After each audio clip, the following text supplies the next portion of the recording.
guys got a great view of my nose. Anyway, it's another Lego stream. Thanks for coming out. It is getting warm outside, although I can't complain. It could be a lot worse. So anyway, welcome to the stream. Yeah, so today we are going to be making the Star Wars Lego ATST. This is specifically the Hoth one. And why did I pick it? Because it's got Chewie. So yeah, anyway. Also today I'm drinking the last of the Tropical Vacation green tea. I made like a 2-quart pitcher of it. So once this is done, it's done. So this one is the green tea with coconut, strawberry, and pineapple. Alright. Hope everyone's doing well. I've napped and fussed about the house since I saw you guys last. Let me go ahead and turn my mouse off. We don't need that anymore. So I guess this guy, kind of like the others, it's got a swivel, it's got some launchable bits, so yeah. Oh, apparently this had like frustration-free packaging. We'll see how unfrustrating that is.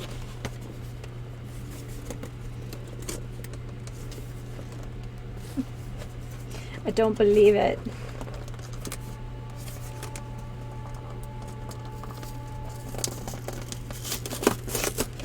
Oh, there we go. Hey, Mega Terra Nova. Welcome to the second stream of the day. Okay, I probably could have done this with the last one and it would have been a lot nicer. Alright. 3, 1, 4. Ooh, we got 4 bags today, guys. Although I think the most we've done is 6, so. And now she blows.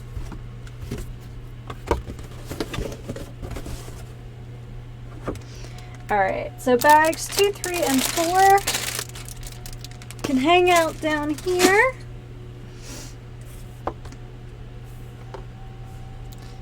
Alright. We've got our growing cup of extras.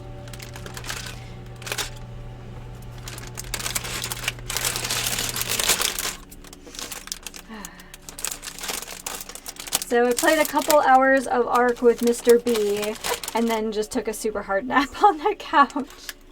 Alright, here it goes.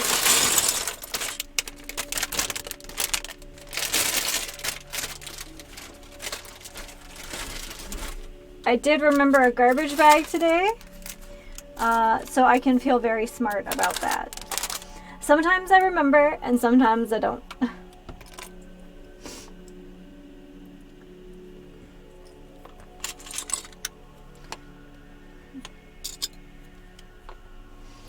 Alright, we're gonna get these guys sorted up. Not sure how much you guys enjoyed that, but here we are.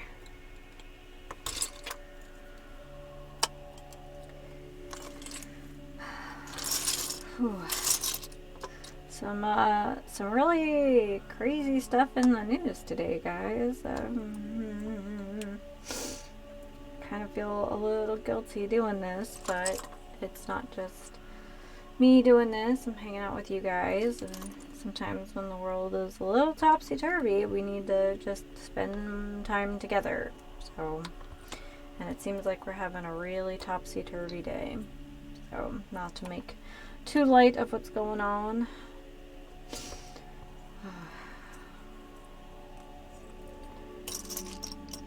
I know it's a big ask, but can we just have one boring news day, please? Just one. Alright, so apparently it's like a Chewbacca suit that goes over top of a regular, like, Lego form.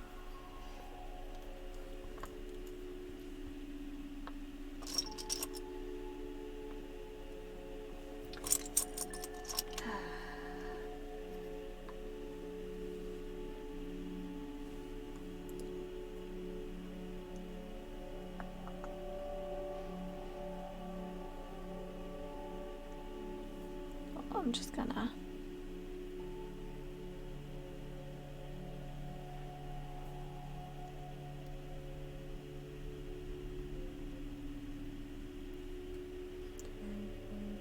I'm like multitasking here.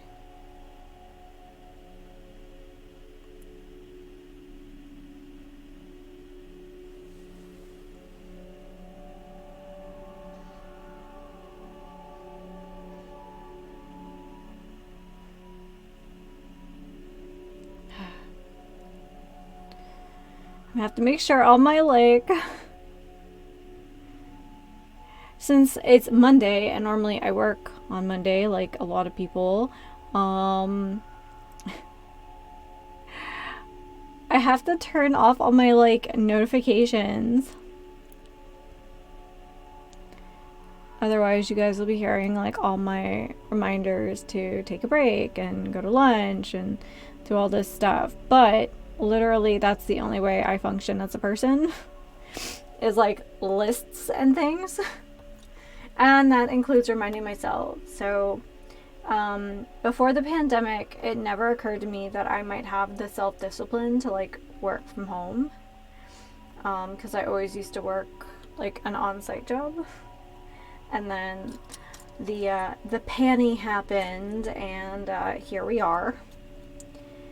And in the middle of all that, I started my channels and realized that I actually am completely competent in terms of setting my own schedule and kind of being my own boss in a way, being my own supervisor. So when I could leave the regular job I was at for a, hybrid job, I felt much more prepared thanks to doing this, believe it or not.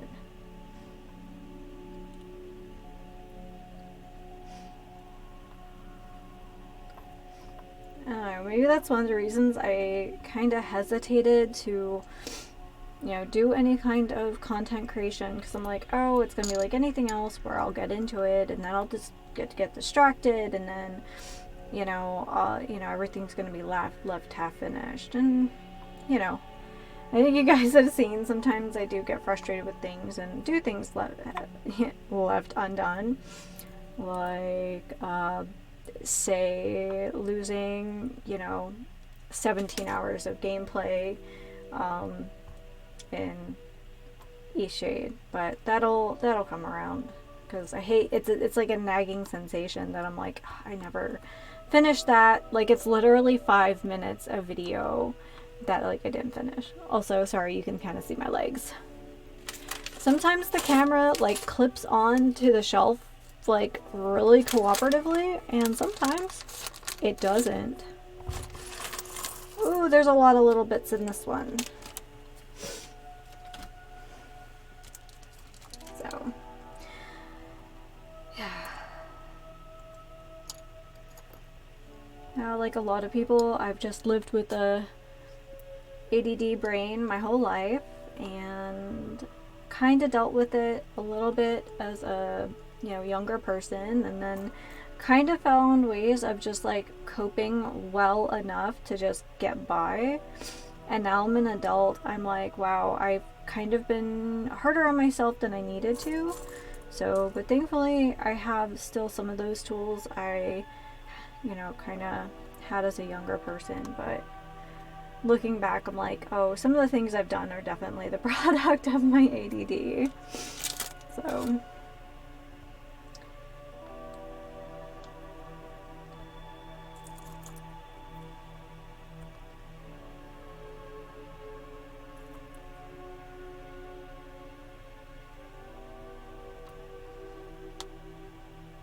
I mean, it even shows up when gaming too. Mr. B frequently has to shake his head because I,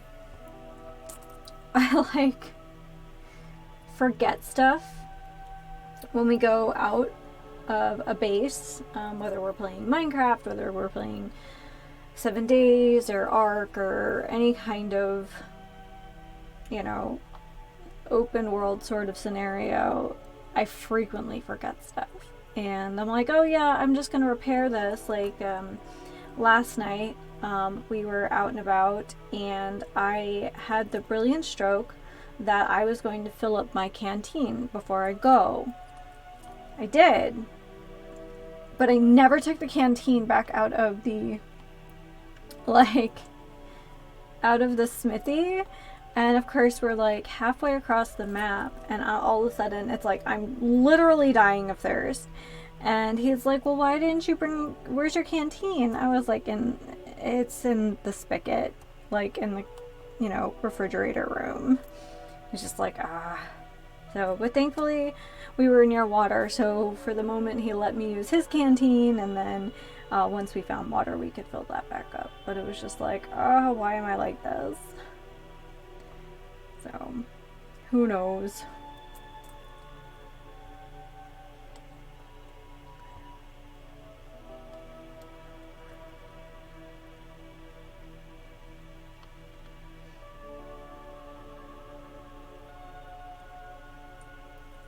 There's something about lining up these little pips that make my brain happy.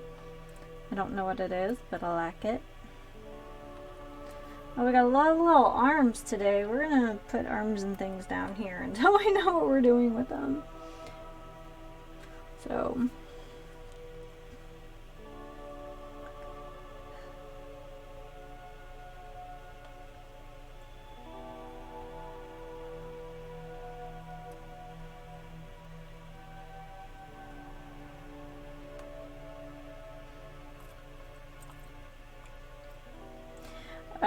I get this ad on YouTube a lot for this, like, pay as you go, like, mental health services company and whatever. I don't feel like I'm in a position in my life where I need it, but like I think I could identify if I did. Generally I feel like I've learned a lot of good coping. But there's like this gal, and she walks into a kitchen, and then she turns to her roommate because she has just this blank stare on her face, and she was like, do you ever walk into a room and forget why you're there? And I know, like, that's kind of the opening conversation about depression, which I feel like hasn't been an issue in my life in a long time, but I do think that some of that is tied to my ADD. It's kind of like, I think it's a combination of ADD and also being like an introvert IRL, where I'm like, okay, I'm gonna go do this thing in this other room, and an entire adventure happens in my brain space, and by the time I get there, I'm like, I have no memory of this place. But usually if I retrace my steps, it's not so bad. There's a time in my life where that used to be like really disorienting and just kind of very upsetting, and now I just kind of roll with it. I'm like, that's funny. When you're a little different, sometimes you just gotta learn to laugh at yourself. Also, hello new faces, welcome to the stream. This is stream number 2 for the day, and we are putting together the Star Wars Hoth ATST. Let's get that right. Because the AT-AT was like $400, so I love doing Legos with you guys, but $400 is kind of crazy. So, but anyway, I picked it because we get little Chewbacca, who is my absolute favorite.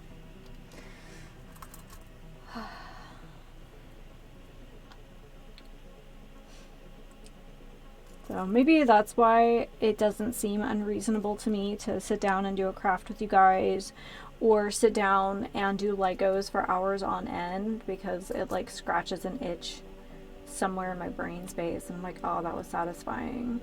Because there's like, I don't know, I feel like with the sets, there's like a finite number of options, and I feel like I'm doing something, I feel like I'm being productive, but there aren't too many ways for me to get distracted otherwise. Alright, we got these little grabby guys coming down to the end of bag 1. I'm still going to put these little arms down here. Yeah.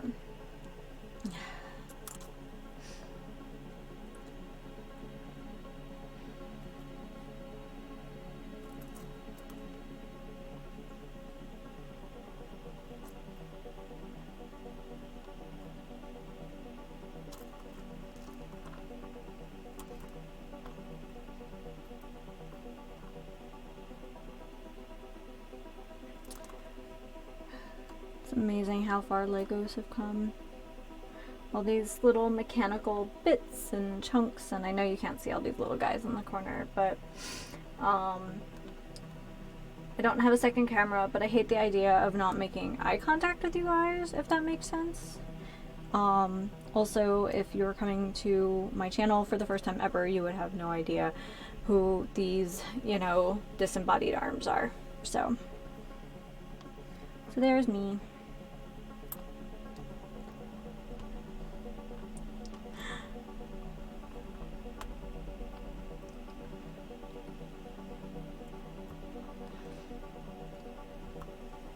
Alright. That's everything for bag 1. And all the bags within the bags for bag 1. I'm gonna go put those guys up there for now. Alright, so what in fact are we doing? I think we're making a cockpit first. And we're gonna put together Chewie. Still haven't perfected the field of view here, but we'll get there. We'll get there. I kind of took my little cup of extras and used it to like set the depth because, yeah. Alright. So we're gonna put together Chewie. Also, we have a warning about things being spring loaded. Alright.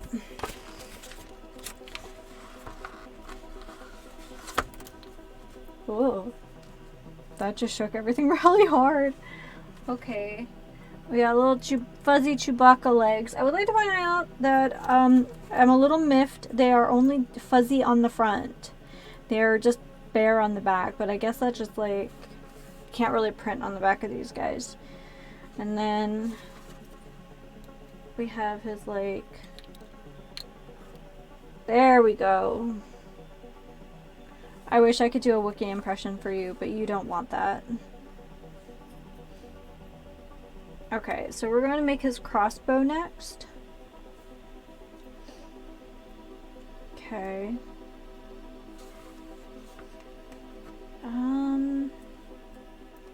So it looks like we've got, I don't know, I thought this was like some kind of epaulet or something, I don't know, for a uniform, but it's not. It's, oh, there we go. So it's actually these little red pips that go in there. Feel like this is a good way to shoot your eye out. So we're gonna go ahead and get Chewie all set up, and we're gonna put him to the side. He will monitor my productivity here.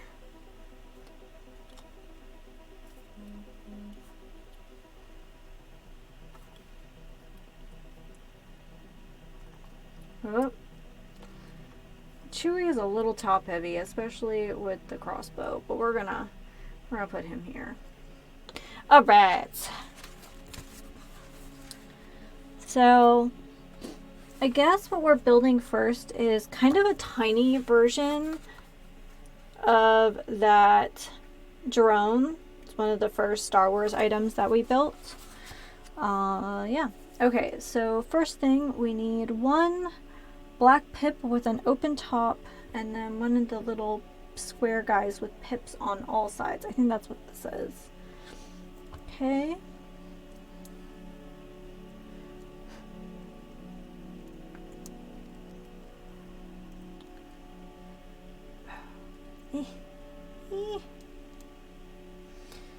There's like a tool to take things apart. I don't know about putting them together though.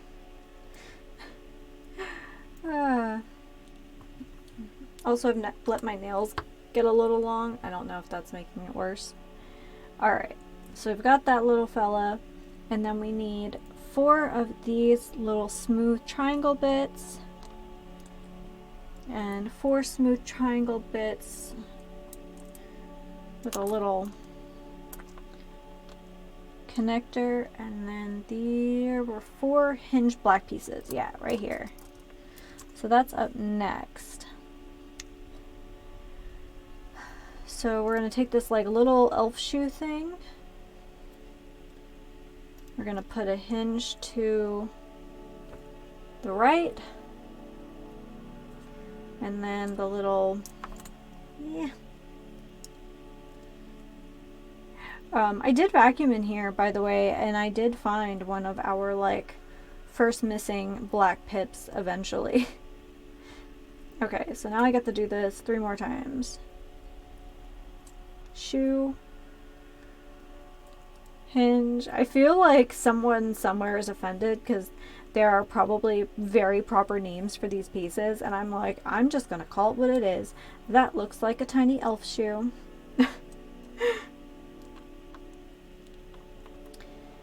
Alright, shoe. Hinge. Speaking of hinges, so we rent our house because, you know, houses are expensive and our rent is pretty reasonable. But I try not to like bother my landlord about anything, and definitely suddenly our downstairs toilet is like being weird. It's not like a plumbing problem. I think it just needs a new flap. I even asked a friend of mine who, you know, works in a plumbing related industry and was like, I think I need a new flap. Do you think I need a new flap? He's like, yeah, I think you need a new flap. Okay, so we got these 4 little guys and this one, so we need a gray disc, and I think this is it. So I need to order a, okay.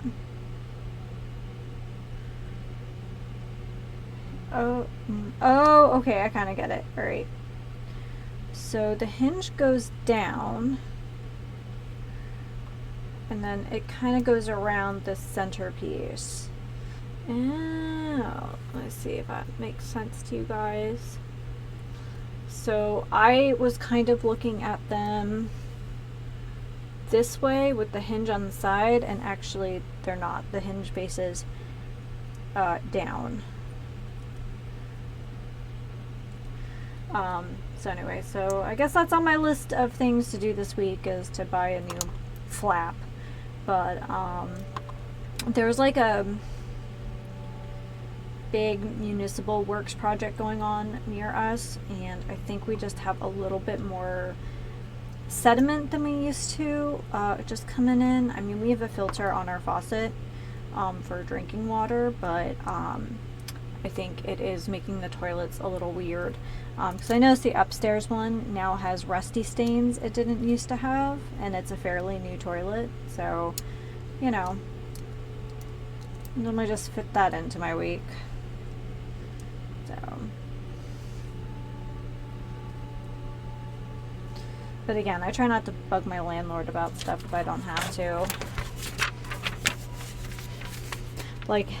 Like with most things in life, if I can just kind of not exist to most people, that would be fine by me. Alright. So we've got this black flat piece here. Once again, I've chosen another product that is largely black and gray, which I'm sure looks really great on camera. And then there's the other little, like, 4-sided piece. And then one of these hinges.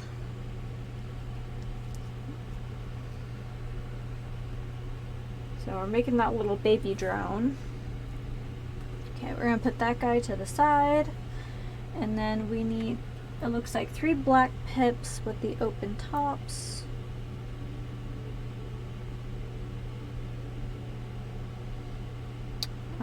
One of these dome shapes. Got a black lever over here.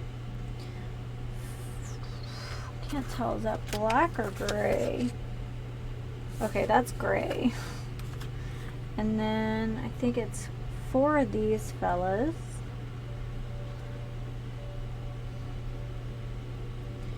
And it looks like 3 gray pips with like the closed tops. I'm not really sure, like, as far as a Lego's like structure, what the open pips provide. I mean, I know in some cases like this where they like push something into them. But there's some of them where it seems they use them interchangeably. Okay.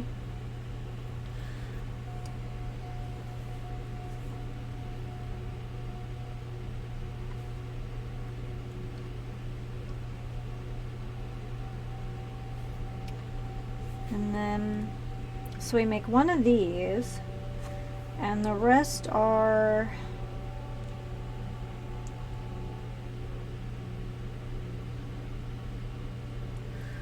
alright, so the gray piece, so we're kind of like building up, I don't know if it's some kind of sensor, I don't know. I'm no rocket surgeon.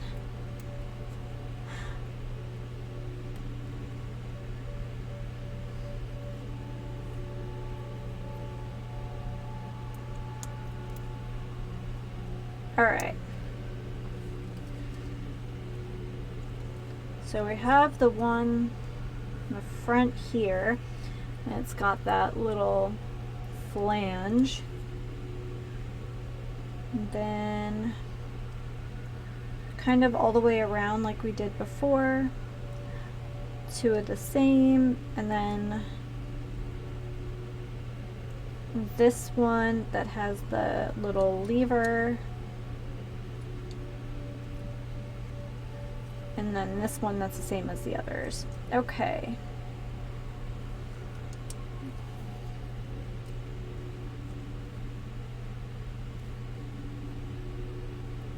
It's starting to look robotic at the very least.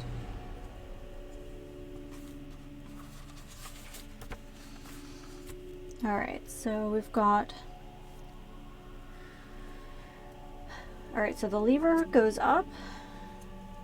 And then from here, on the very front, we have another one of those dome pieces. Oh, it does pivot a little bit. Okay. And then... So we have these pips that have like a little tiny post on them.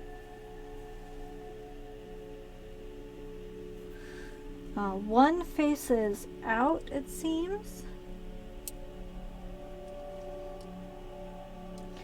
And then it looks like another one faces in, so it's flat. Hope I did this in the right order. Hold on a second. That one. Oh, I need to flip this. Kind of looks like a basket weave. That's kind of neat. Alright. My hands feel so clumsy. Alright. So we have this like kind of television dish thing, and then one of these gray posts. Okay.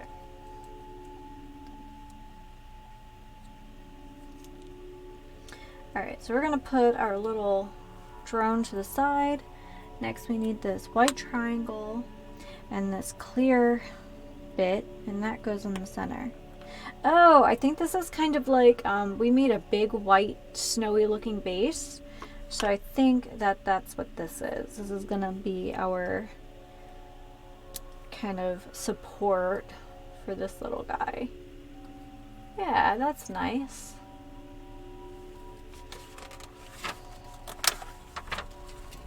Oh, it gets little, oh, those little robot arms are for this. Okay. So there's one gun thing. There's one black articulated arm and then one gray one. Oh, it is a mini version of the big one we made a few months ago. Okay, so the gray one goes in the front here. Oh, that's so clever. I like it. And then this one's a gun, but it holds it like upside down, I guess, because it's a robot, it doesn't matter what direction it holds it in because it's ergonomic for it. Clever. Okay. So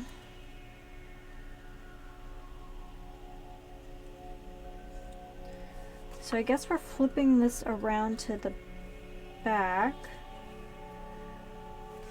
And then, so we have this other black articulated arm. And then there was like a, oh yeah, gray grabby thing. And then these little sort of hingy, grippy pieces. Oh, we need both black arms. And then there's this guy.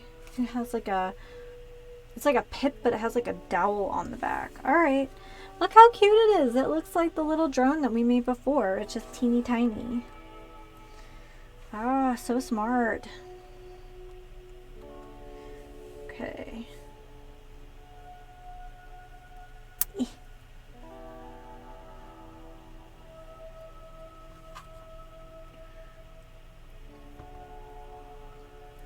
Oh, had the hands going the wrong way. I have reversed my robot arms. Alright. I feel like some of these things should have been done before we put this on the base, but okay. And then and then this other grabby piece goes on here. So it's supposed to mimic, I don't know if you remember, we made these like hinged articulated arms. I think we made 6 of them for like the full-size version of the Imperial drone. So this is just kind of mimicking that. Alright, and then this last one.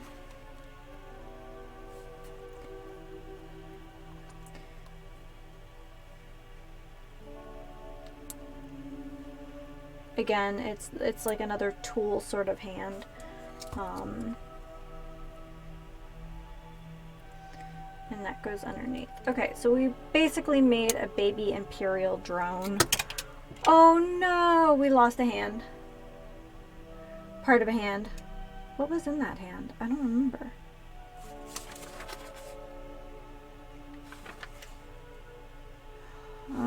Guys, I'm going to have to crawl under the desk for a second.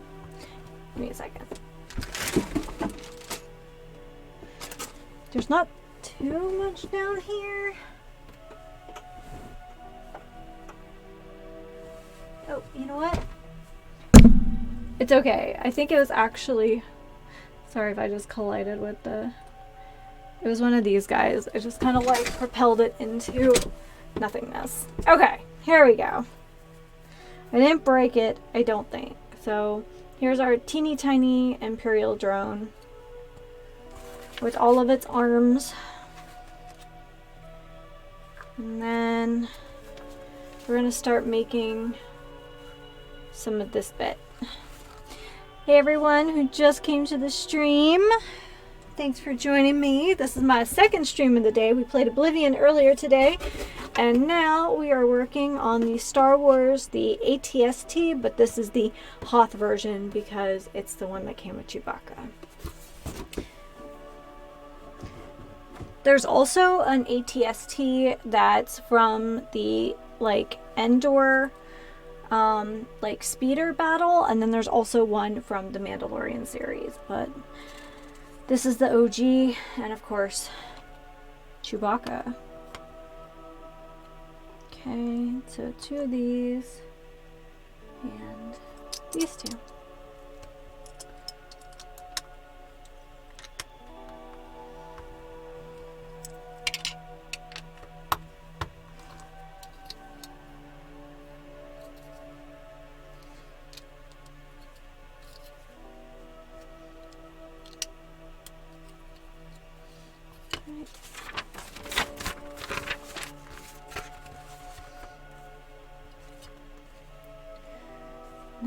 These gray ones, and then we have these like 2 brick forms. We actually used these brick forms on one of the 3-in-1, the city buildings.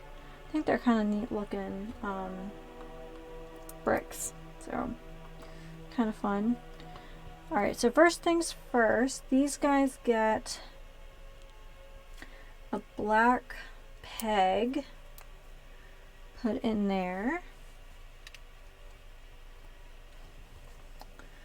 And then they go in front of the first ones we put down.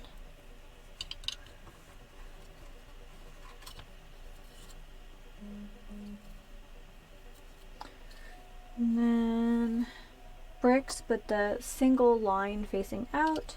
I guess it looks more robot and less like a building, but it's kind of clever because, you know, you can basically manufacture the same embossed brick, and, or I guess they're not embossed, they're like engraved, and it serves the same purpose.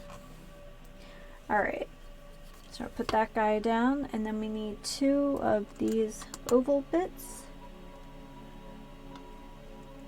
These 2 gray pieces, and then 2 of these grippy bits. Here we go. Hope you enjoy my very technical language here. Alright, so first things first, we're going to put the ovals on the black grippy ones. And then we're going to... That was loud. And then we're going to sandwich it all together.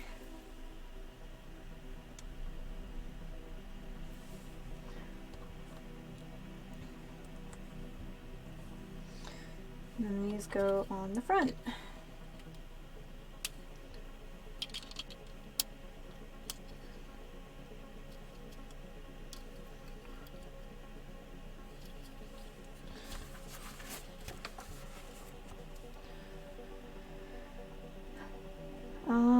Alright, so we need one of these that has the 3 holes and one of these brown posts. And then that goes through there.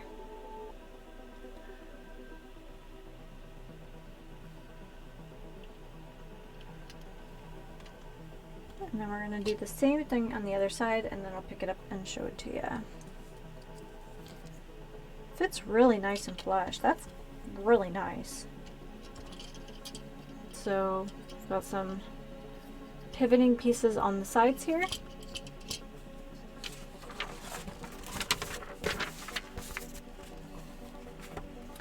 Alright, so these 2. And then there's, yeah, these smooth black pieces, or gray pieces with single pips. So these look like they're going on the sides, but they actually are going to face in. Hold on. Put these guys on first. Yeah. So I think that kind of just holds them in place a little bit.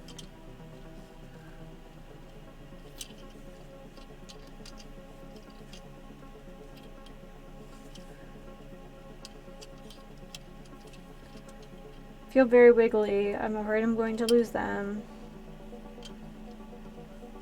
Okay. They just kind of slide on there. They don't really clip to anything. Ah, good. My fears are relieved. Relieved. So we're going to put these over the top. And this should hold all this into place here. And then we have these flat gray pieces here.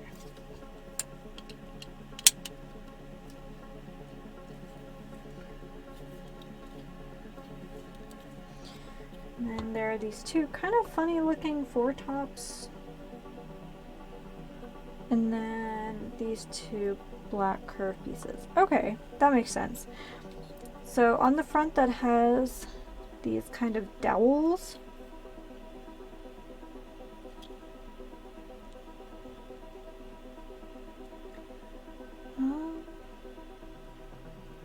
Wait, I'm confused.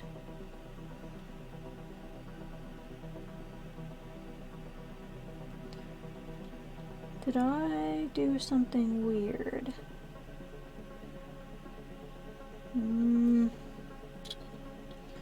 Oh, huh. Gotta look for the flip upside down picture. Alright, here we go. So I guess to make this look more smooth and mechanical, we're gonna round off the bottom with these guys. Oh, we're looking like a spaceship now. I know they're really hard to see on screen, but I love these black glossy pieces. Alright.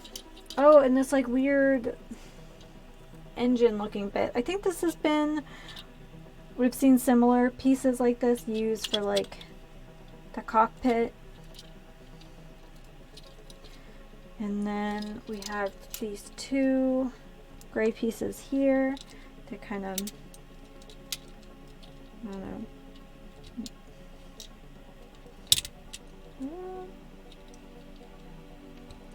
Ooh, that is a snug fit. Okay.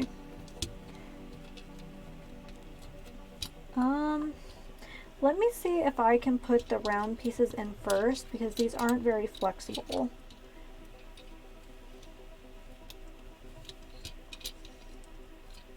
And since this is like one piece.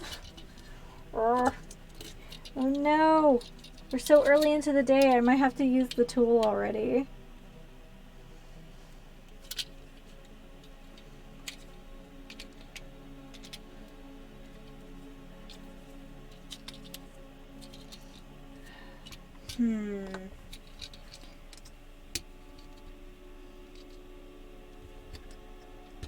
Oh, okay.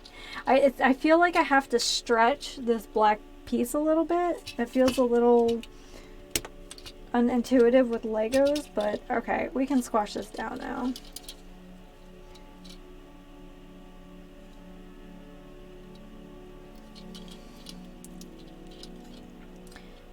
Whew, okay, we got those in. That, I imagine that's not coming apart.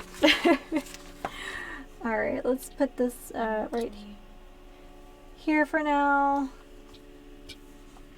Alright, so we have yellow dowel.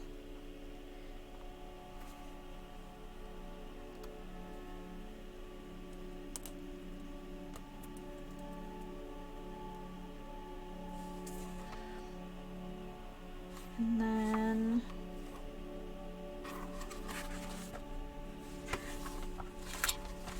okay, so this actually goes in a little bit.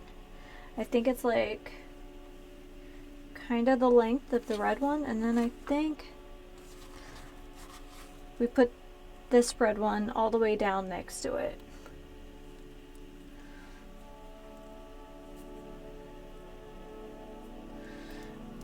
Earlier today we tamed Maywings, and Mr. B was like, oh, what are you gonna name yours? Oh, it was like Chicago. It was like, Chicago? I was like, yeah, it's red and yellow. It looks like a Chicago style hot dog. He just made a face.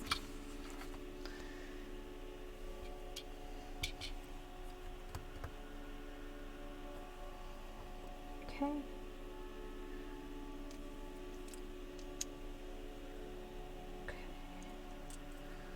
So that looks about right. Looks like some other kind of pivoting bit. And then this goes on this kind of bronzy piece. There you go.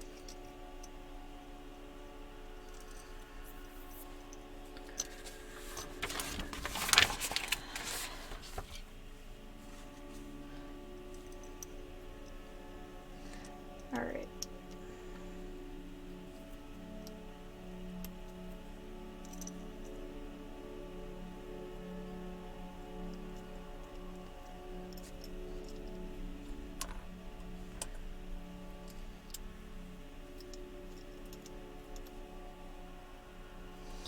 Alright. Let's see what this becomes. Alright, so according to this, this fits behind this kind of altogether black piece here.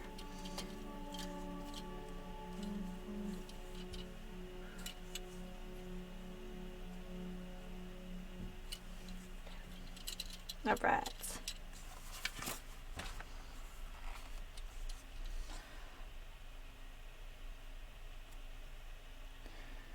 So there's this kind of beigey grommet piece that goes in here. And we're supposed to push this post in. Is there another one? Yeah, we're... Okay, so that goes all the way in.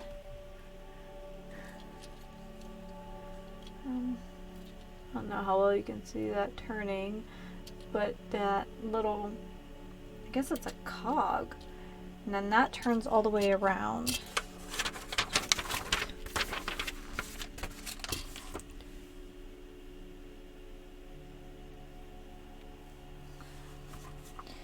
So I guess that's why this looks a little bit like a gear.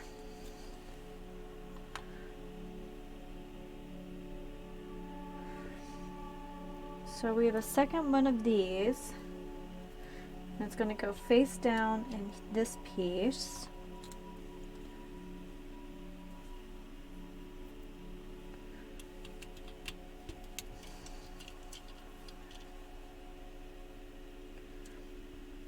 And this goes on top of here. Oh, this is, I think this is how like the turret turns around. Probably get some kind of post in it. Excuse me.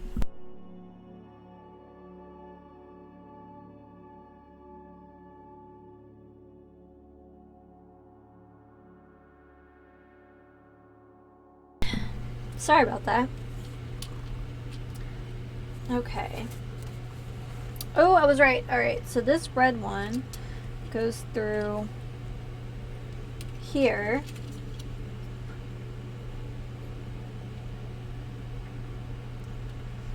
Hey, that's kind of cool. It's a very complicated mechanism for Legos. I like it.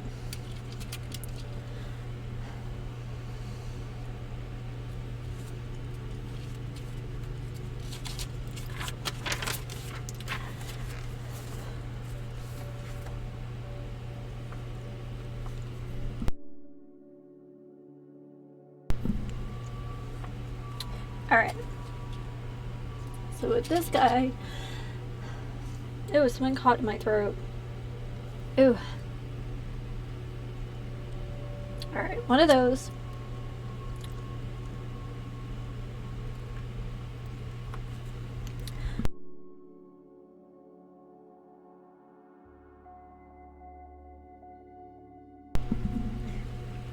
Ooh, summer allergies. Alright, so the back of this. So this is gonna go here. So we're gonna cover up the like shaft of this thing.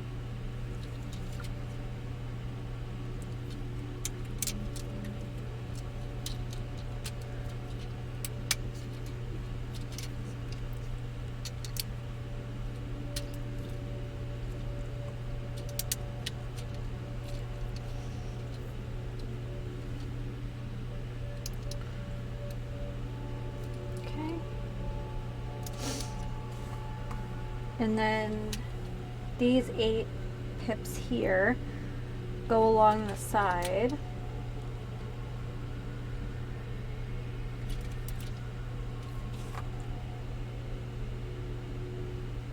Why am I looking at this weird? I don't know.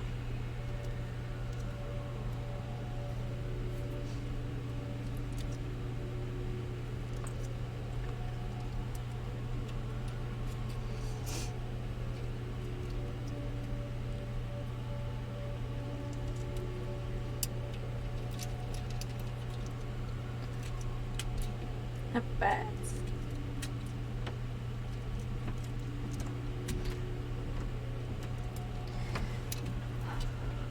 Alright. I don't think I've ever built anything so complicated before, guys. That's kind of neat. Although I feel like I say that every time we do a Star Wars Lego, because I think they're a little more intricate than some of the others. Although I have never done any of the like engineering ones, so maybe my opinion would change with some of the more advanced Lego bits.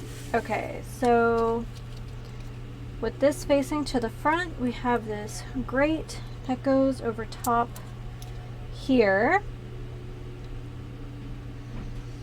And then over the front, we have these smooth gray pieces. Kind of mimics like the smoothness on the bottom a little bit.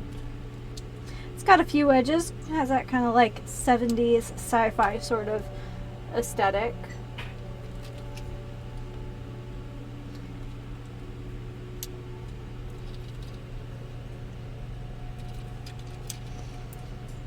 Okay. So we're gonna flip this direction. Oh, there's this like weird shovelly bit. Okay. There are two of these. Oh, that's not good.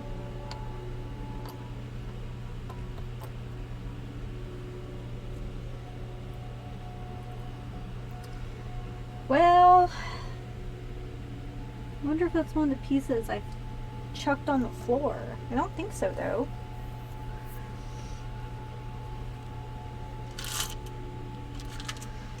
Uh-oh. Let me just take a look on the floor, but I don't think so. I thought I only had one of these. That'd be very sad. Because we've been pretty good about not getting shorted on stuff.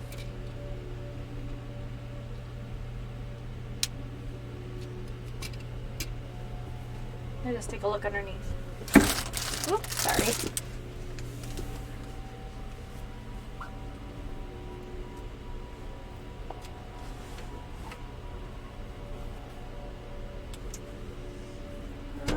That's not great. Nope, guys, it looks like we finally have been shorted a Lego piece. And I don't think I can replace that one.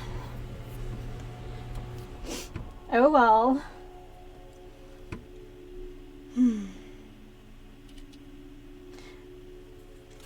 Alright, let me look at the big picture here and see. Yeah, it's these like shovel pieces down here. I'm going to probably leave it off for now. Just because it's gonna look weird. Well, maybe I can just do one on the front. No, it's not. Oh, it's not wide enough to do just one on the front. Oh.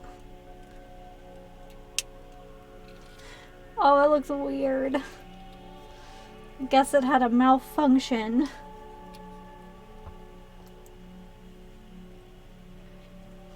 I guess I should count myself lucky. You know, we've done a fair number of these now, and I guess one missing piece isn't the end of the world. Yeah.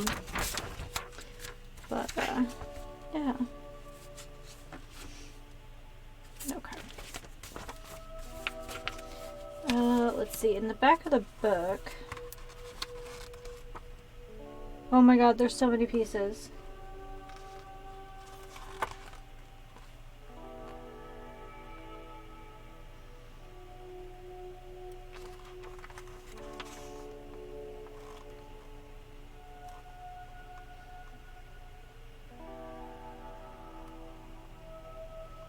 What is that piece even called?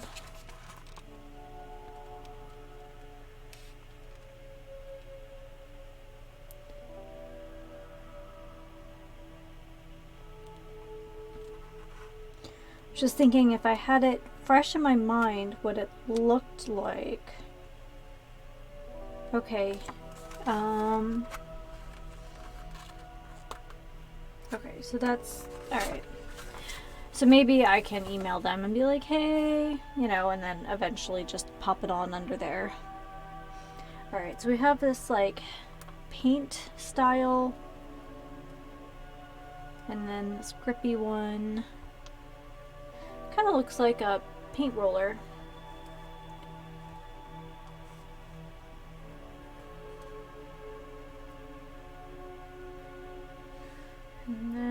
there's this piece. Okay, so I need to push this all the way forward.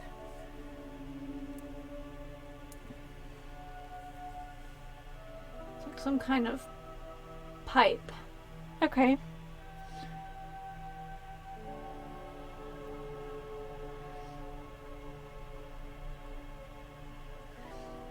And then that goes on the front here.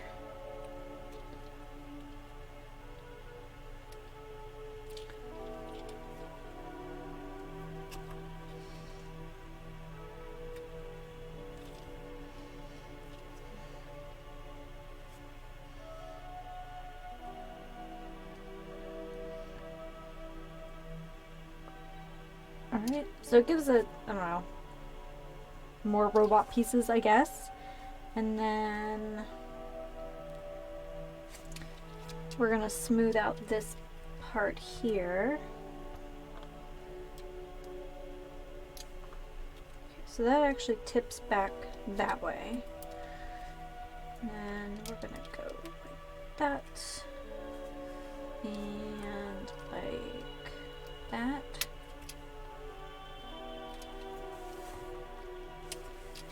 And then we have these kind of flat pieces here.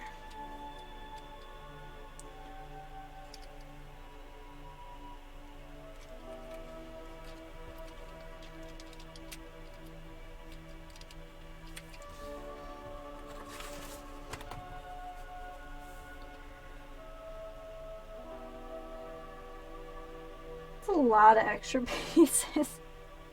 And none of them are not the one we need. Oh my goodness. Yeah, all these are extras. I'm not even sure what to say about that.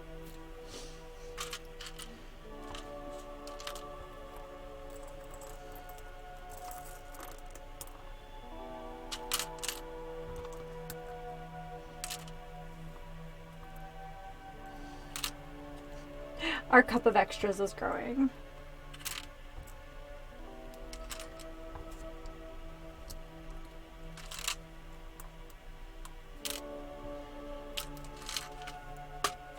Alright, onward to bag 2. Okay, it's not that bad. We'll pretend that that piece was blown off in combat.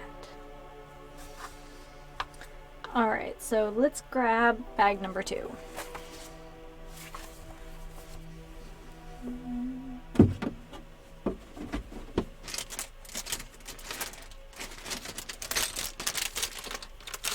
It's a much smaller bag.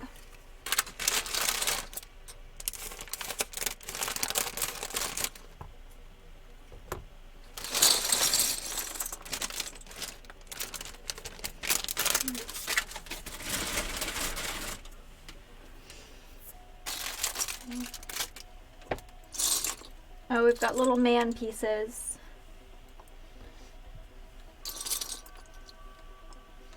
Does he have legs? His legs might be in the bag. Okay. Oh my goodness. All of a sudden I keep thinking, Lieutenant Dan, you ain't got no legs. Oh, brain. Don't do that.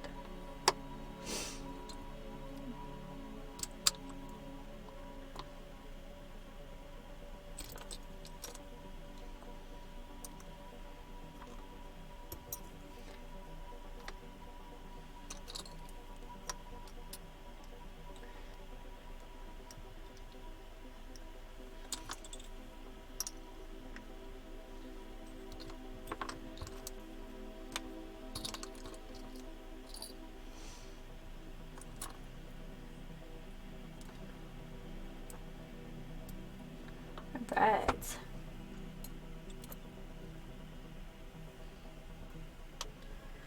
So many little dowels and things.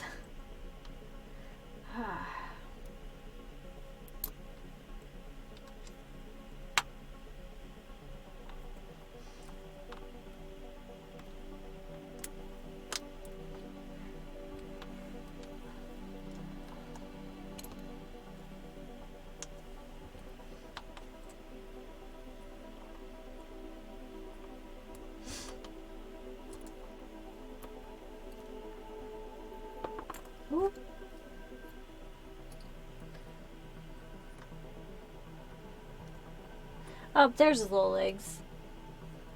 Let's put him together, and we will put him off to the side with Chewie. Oh, he's got a sweet beard situation. Although, I guess if you were stationed on Hoth, you would want as much facial hair as humanly possible.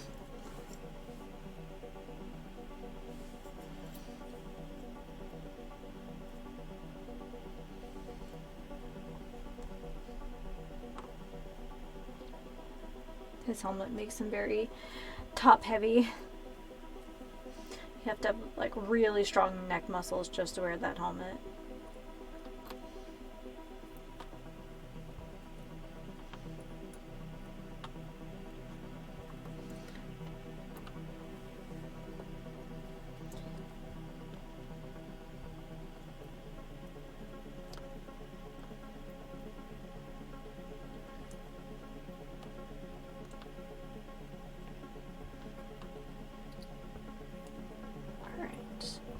So that's first round of blocks. Let's see what we have in here.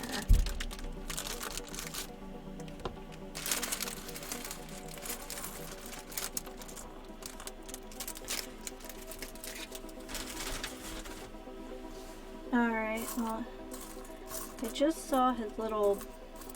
I know that's it's Star Wars. It's not called a phaser, but there we are.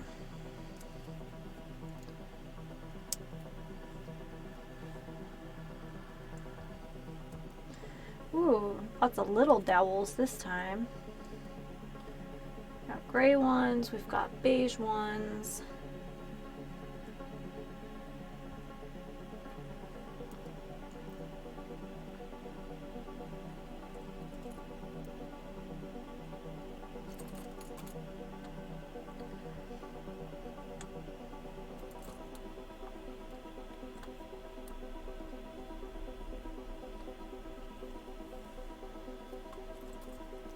Ooh, that's a fun piece. Not sure what it's supposed to be. It almost looks like some kind of exhaust. Weird. I like it.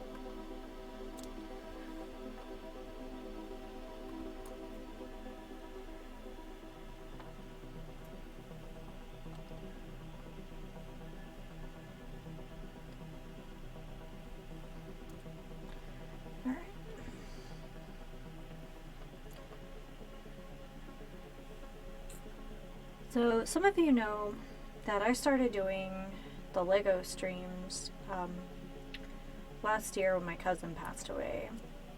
Legos were a huge part of our childhood. Now I saved that stream mostly because it was kind of nice just having that memory, but that anniversary is coming up and I do want to make time to do something special for that anniversary. And I'm thinking that I feel like I'm probably ready to finally upload that stream after all this time. So I'll probably upload whatever I do this year for that anniversary along with last year's stream. I've been thinking about it a lot, just because like it just kind of sat there and I don't know, I kept hesitating and then not doing it, and you know, but yeah, so that's coming up in August. I've had a good hard think about it. It's, I don't know, I just don't want that to disappear, and I feel like I'm in a better place than I was a year ago, so Yeah. The original Lego stream. Can't believe it's been almost a whole year now.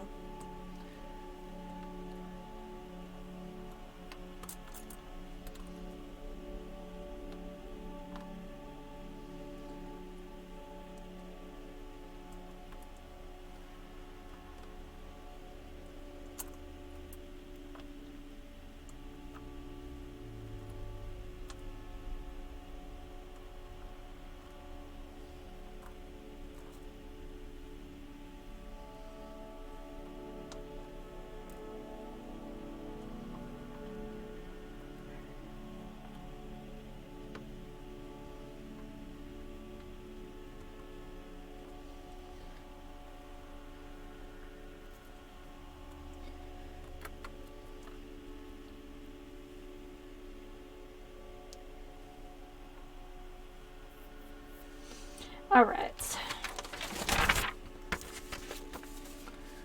So, I'm not sure if this is like a side of the walker or if it's the underside.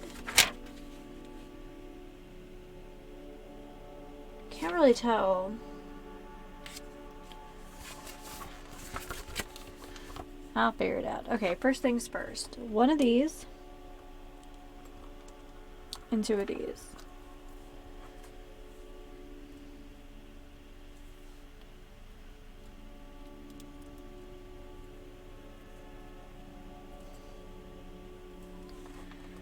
And then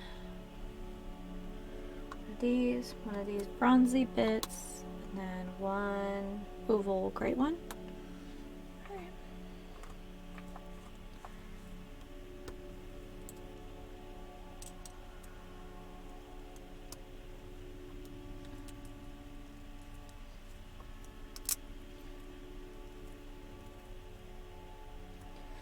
And then these two flat gray grabby bits. I don't know what else to call them. They're just like little hands. They remind me of something that, like, you know, this basically sprocket company would make from the Jetsons. And two of these guys. I think these are the only pips for this bag. I would like to point out at the bottom of this page there's a little baby Chewbacca, and I think it's adorable. Okay. So we have... Okay, so this piece sandwiches on top.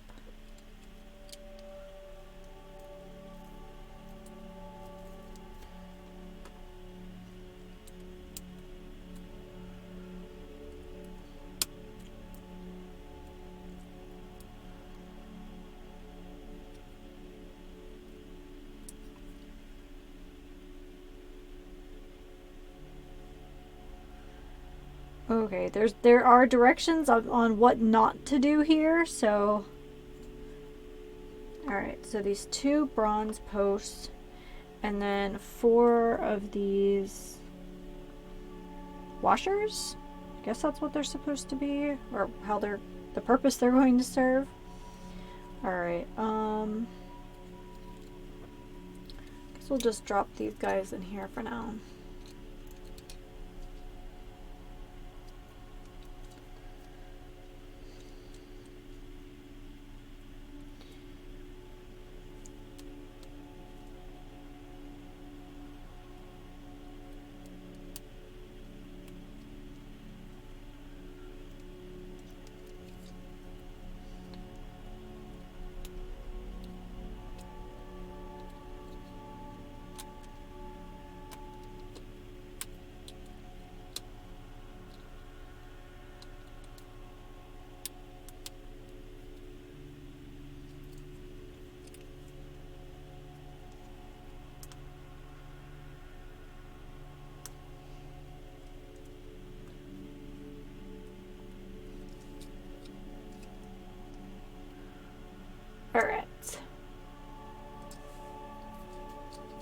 they're wiggly. I don't know how I like that.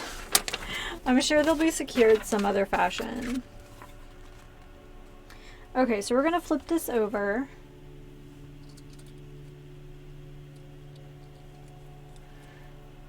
And this way. Okay, so we have this bit that has like a bevel. It is an interesting build. There's a lot of flipping around here. So I probably won't, if I take pictures of the finished build, I'll be sure to follow up and see if I can get the replacement like shovel piece from Lego. I mean, there is a customer service number and they are numbered pieces, so I'm hoping I can just be like, hey, I'm missing stuff. Okay. And then we have the spring pieces. I guess this is where like the phaser things go. They're not called phasers in Star Wars, but blasters. That's the word I'm looking for. Blaster. Alright. And then brown black one. It's like, there we go. That one has the pips on the back, and then one of these gray ones.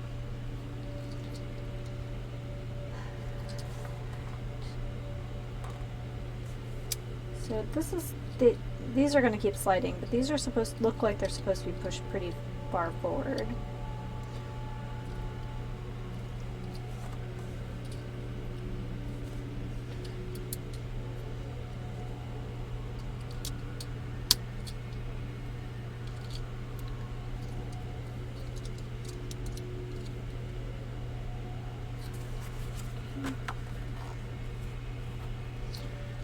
And then, alright, we have one more of these, and then two of these guys.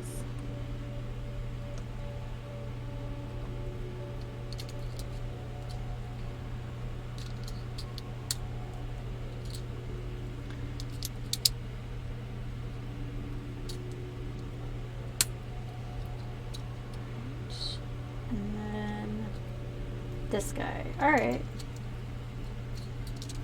Very much looks like, I don't know, an engine or some kind of frame. Alright, so we have two more of these dark pips here. And then there should be two curved pieces. Here they are. So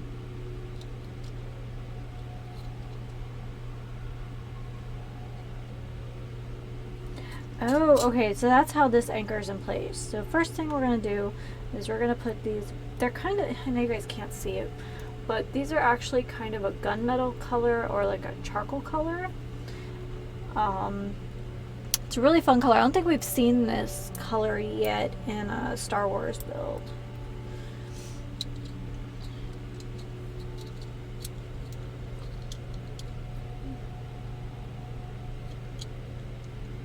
Okay, still wiggly, but we'll see how this plays out.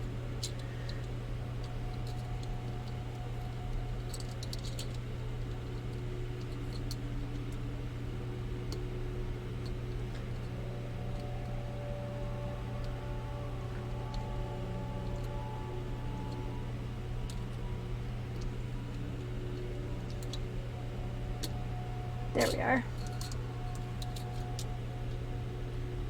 Very wiggly. I don't know. Okay, and then over the top.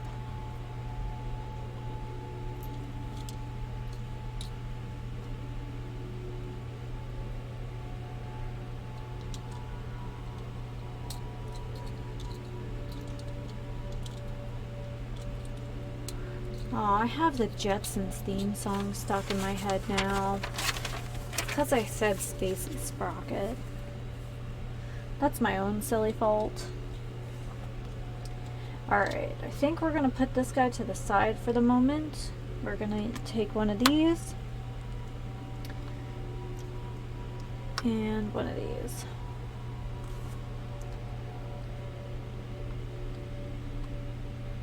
So actually this is going to go on the bottom.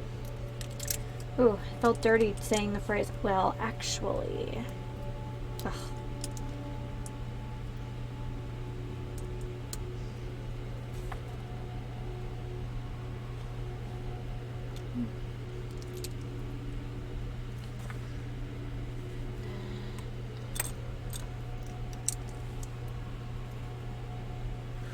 Ooh, that is sandwiched together really tight, so I hope we don't have to take those apart.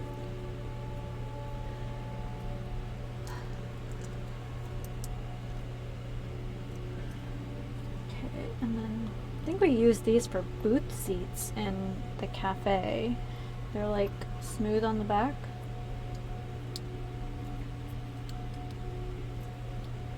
I actually saw another 3-in-1 for the city that's fairly new. Maybe we'll look at doing that one next.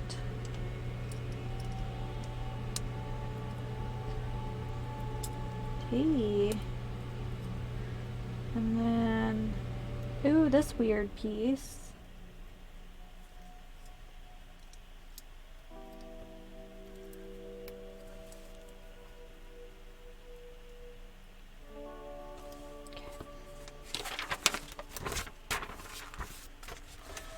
Alright, so one black dowel, and there should be an oval with a lot of holes in it. Yeah.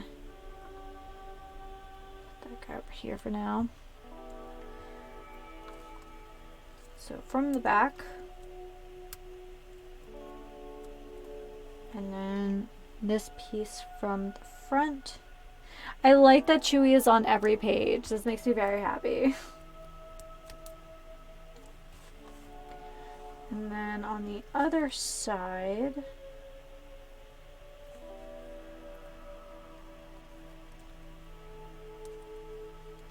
okay, so another one of these, also from the back, and through the front of this red one. I don't know if we're making some kind of hinge. It looks like something that's going to pivot. Sometimes I don't have the imagination for this, and I'm like, I guess I'm just gonna trust the process.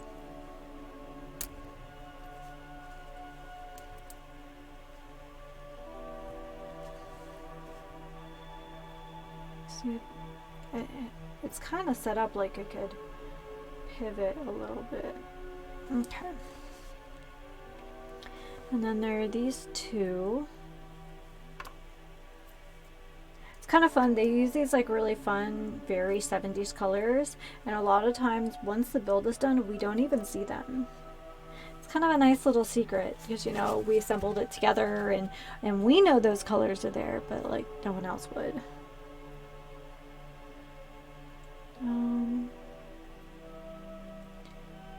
Okay, so these like, so there's these beige pieces here, and then we need 2 more of these washers.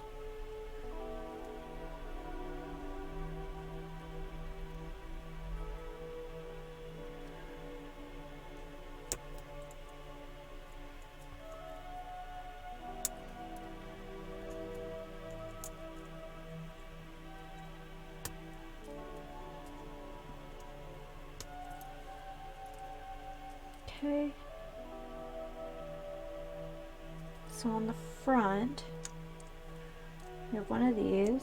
Kind of looks like a car battery.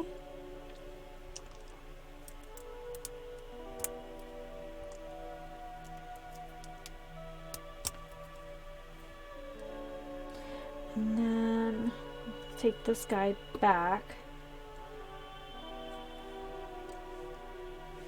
He fits right on top, ideally.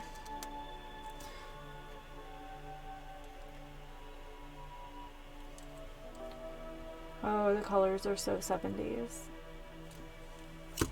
Like those very Olympic colors and then like that bronzy gold color. Okay.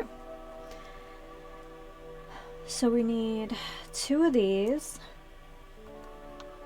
This grippy one, and there should be a white one. Yeah.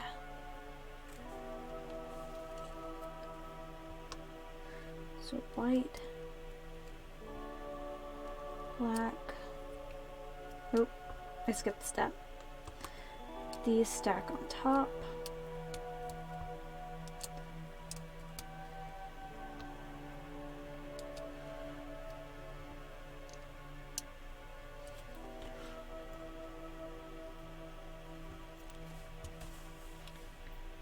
And then this piece.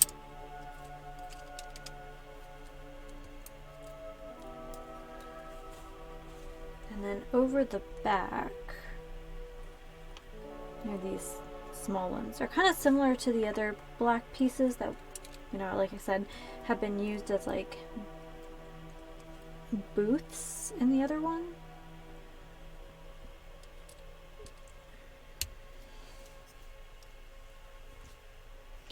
Trying to find the right, there we go.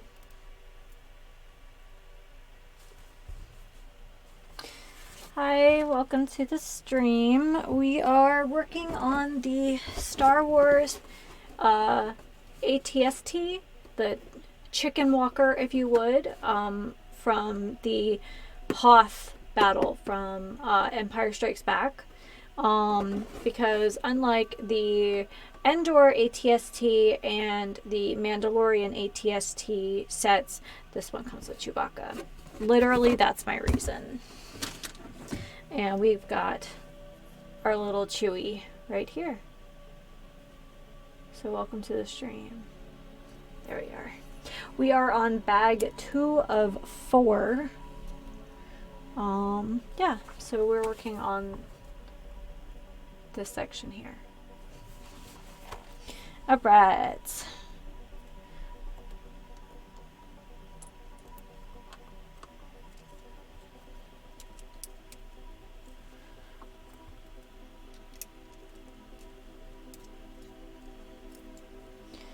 Alright, so 1 pip. These guys look kind of like switches almost. Some of these pieces remind me of like that kind of chunky plastic sci-fi, like the Nostromo a little bit.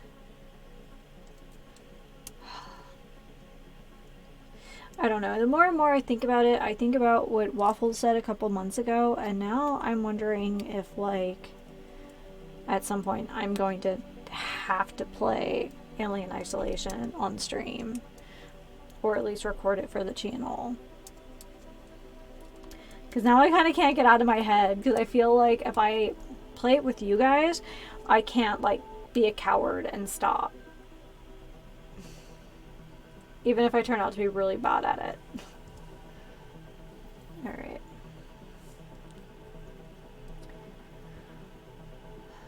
Oh, okay, so we are going to stack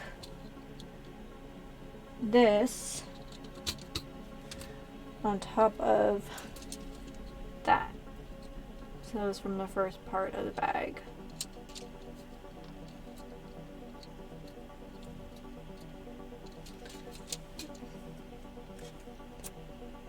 Oh, I know you're excited to make a Terra Nova.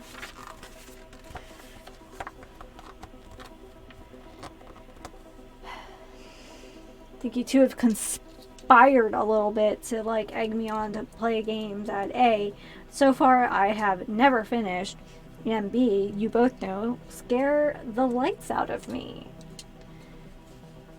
I mean, I get it's the point, but I am the scaredy cat. I have not finished Alien. Uh-huh. See, you know it's scary too.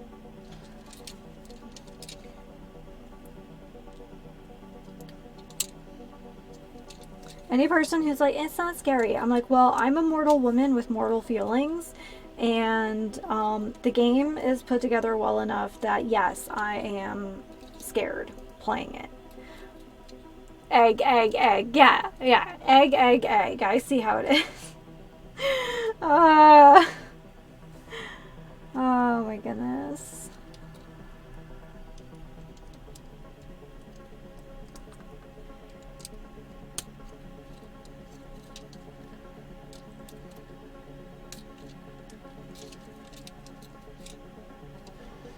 bunch of bad eggs. That's what I say. Just kidding. I like you guys.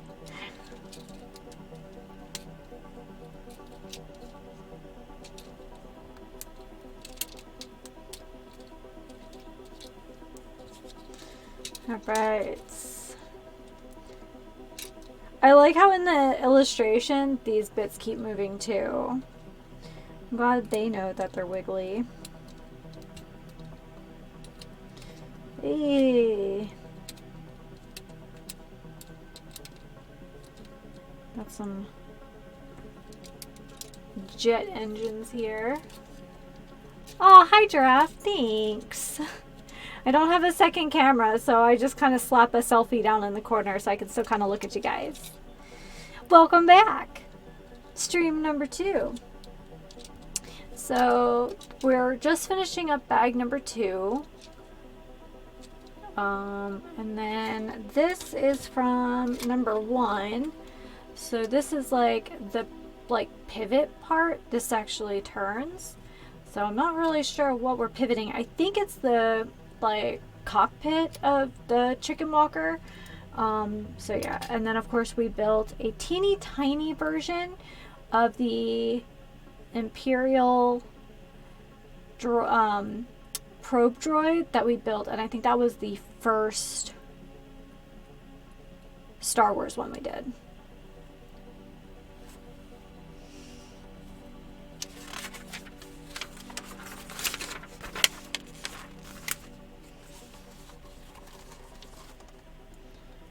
Alright. So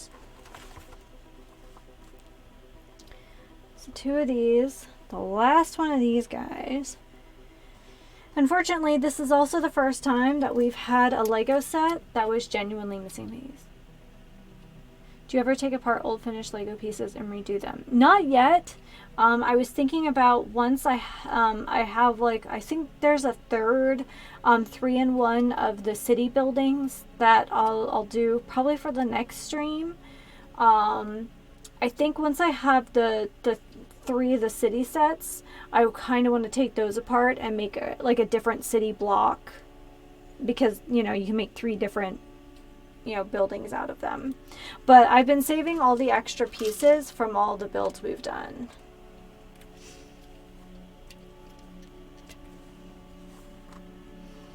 Right now they're just sitting in a shadow box in our stairwell, so.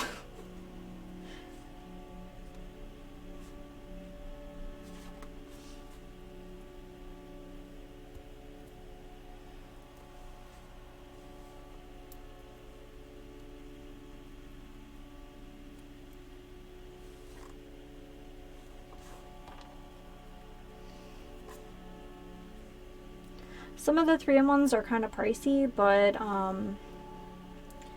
saw there's a new one that isn't too bad, so I'm gonna take a look at that. There's also like a succulent garden one, so that's also something that might happen at some point. It keeps selling out, but I think it's because it's like one of the adult sets and it's really cute, and of course it's selling out.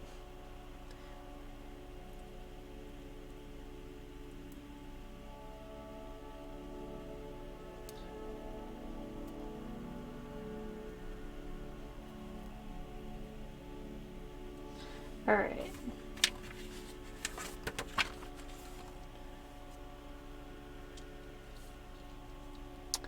Oh, okay. And then we have these little guys on the front. Very Star Wars. Very Star Wars. Okay, what else we have? All right. I think we're coming to the end of bag number 2.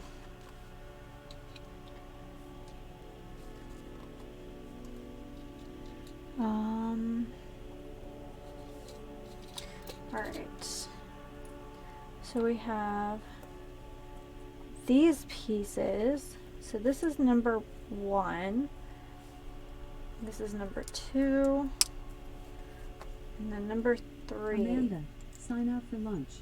Sorry guys, I thought I paused those. Since I work from home more often than not these days, I kind of need reminders to like actually take a lunch, or I just will forget.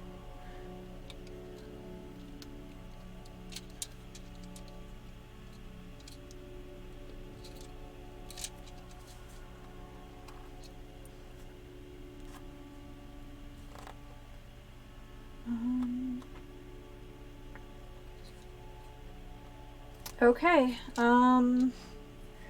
So where does this connect? I guess behind here.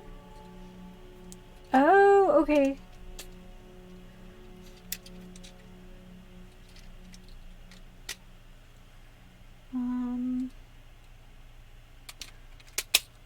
Oh, hey! Look at that.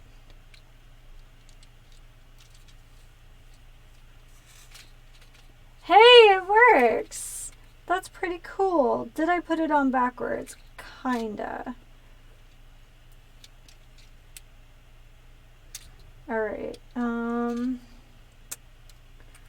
guess it doesn't really matter, but I want to make sure I've connected this correctly.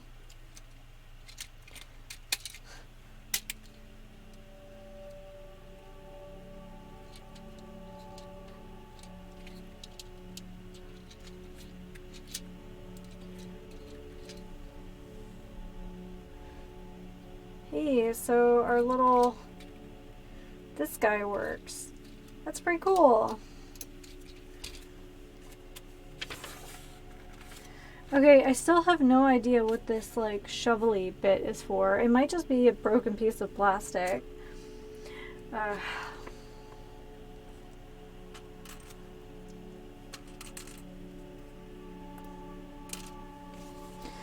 Alright, let's stick these guys over here for now, and I think we're building some legs.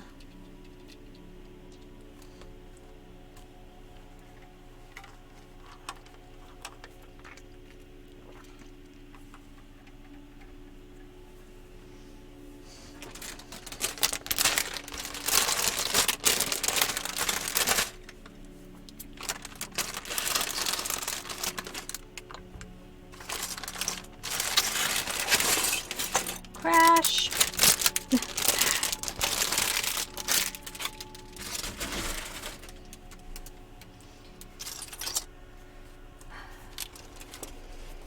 Alright, before we start on bag 3, I'm going to take a tea break. Give me 1 second here.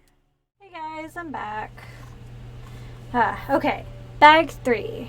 And welcome everyone to the stream. We're doing the Legos. This is the Star Wars Lego ATST. This is the one from the Hoth battle in Empire Strikes Back. There's also one from Return of the Jedi from Endor, and then there's also one from the Mandalorian series, but this one comes with Chewie, so that's why I bought it. So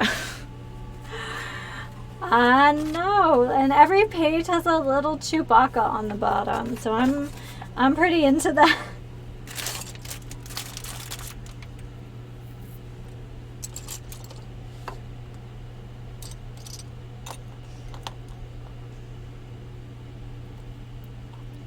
Alright.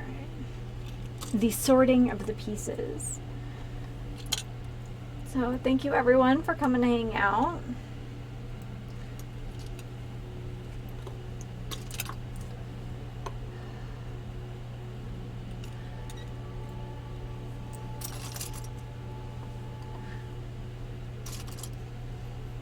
I always associate these pieces that have the holes in the side with some of the early like space sets there used to be. That's what I think of.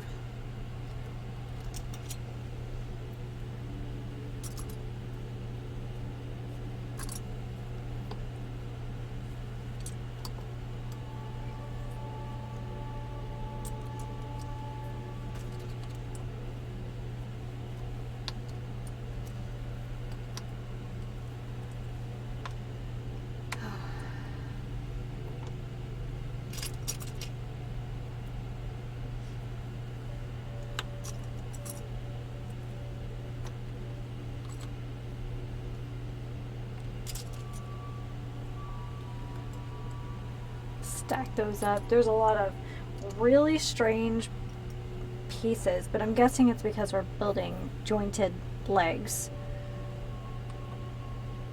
Actually, let's move these down here because we have 2 more little baby bags. So, unfortunately, we are missing one of the shovel foot shaped pieces from bag number 1. So I'll take pictures like I always do for Instagram when I'm done. But I will email Lego and let them know that I'm missing that piece. Thankfully, it's in a place where I can, if they are able to send me an extra, that I can just kind of snap it on there. So, but I would say for the number of Lego sets I've done, especially with the sheer number of pieces they have, the fact that I'm only missing 1 so far, actually it feels like pretty good odds. Most of the sets, I think all the sets we've done have been over 450 pieces. So, I mean, I feel like at that point, like the margin of error has worked in our favor. So, if you guys, now generally I get Legos from either Amazon or Target. If you guys see a set that's under like $100 US and you're like, no, we should do this for a stream, just, you know, tag me on Twitter, or, you know, just send me a message on Instagram, and I'll see what I can do. Because I don't know, I like the Lego stuff, but maybe you guys are like, yeah, I saw this thing. Like I said earlier, there's the new succulent garden, like with the grown-up sets, and at some point I'm going to do that one.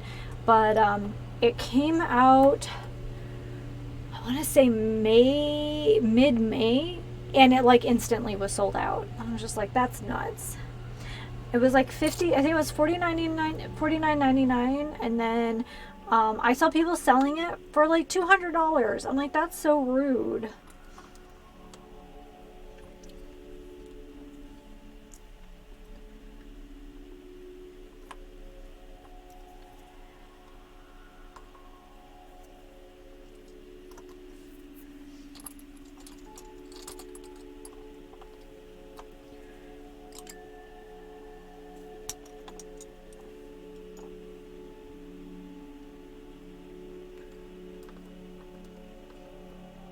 So, for whatever reason, the messaging on Twitch doesn't work real great. So sometimes I don't always get messages like I should. However, as this channel is moving closer to affiliate status, I am getting a Discord set up for you guys, because you guys are really nice and friendly, and I'm sure it would be nice if everyone had an opportunity to share their favorite games or books or graphic novels, whatever, food stuff. So I'm going to try to get that set up for the channel. So, and I do have, I know some of you have been looking for it. There is an unfinished Facebook page as well. So I'm working on it.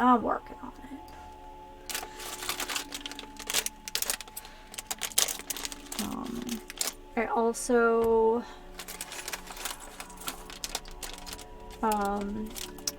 have a new like banner and a new like logo for when that happens.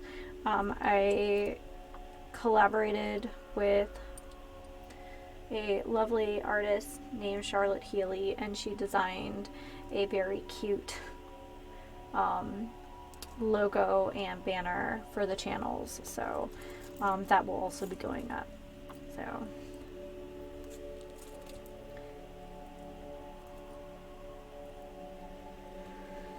I kind of, the stuff that's already up, I mean, that's kind of what I threw together when I first put the paid, you know, the channels together, and I wasn't really sure what I was doing, and I'm certainly no professional artist, so but yeah.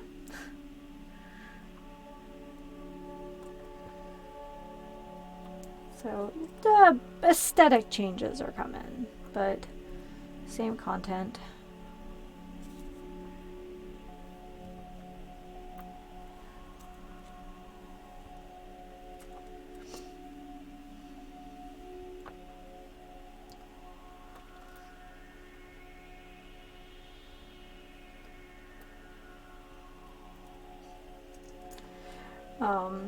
I don't know, it feels weird to say. So a couple weeks ago, so when I should preface by saying that when I first started putting together a YouTube channel, it was kind of recommended that I follow the YouTube creators account on Twitter, because sometimes if people have problems with their channel, that's the fastest way to actually talk to a person. So they kind of have like a survey every day, post picture of your dog every day, that kind of thing. And right before VidCon, they asked people to like content creators to post selfies of them making content. And I had a like a cutesy picture I had put up on Instagram, and so I shared that, and it's just like me in my little room, and me with my little channel and my wonderful little community, and they put me on the content creator wall at VidCon. Someone made a really cute like digital illustration from my like selfie, and I was like, oh, if only they knew. Because I'm still so new at this, but I was really flattered. I was like, aw. Shout out to all the other small content creators, regardless of the content you make. It's very flattering.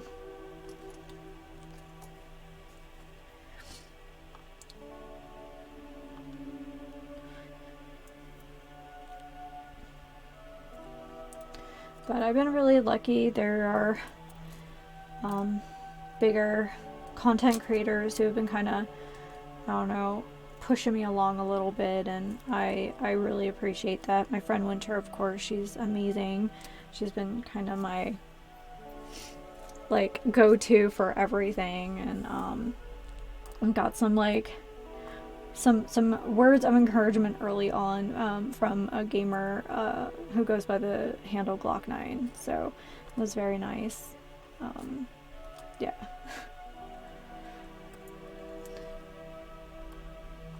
I had this like soft goal for myself to make 100 videos in my first year. And 75 was my hard goal, but I had made like 100 in my like first, let's say like 8 months, and you know, working a full-time job and everything, and so I was just like, holy crap. And now I've been doing this about 1.5 years, and I'm rolling up very soon on my 300th video over on YouTube. Just like, how has this all happened?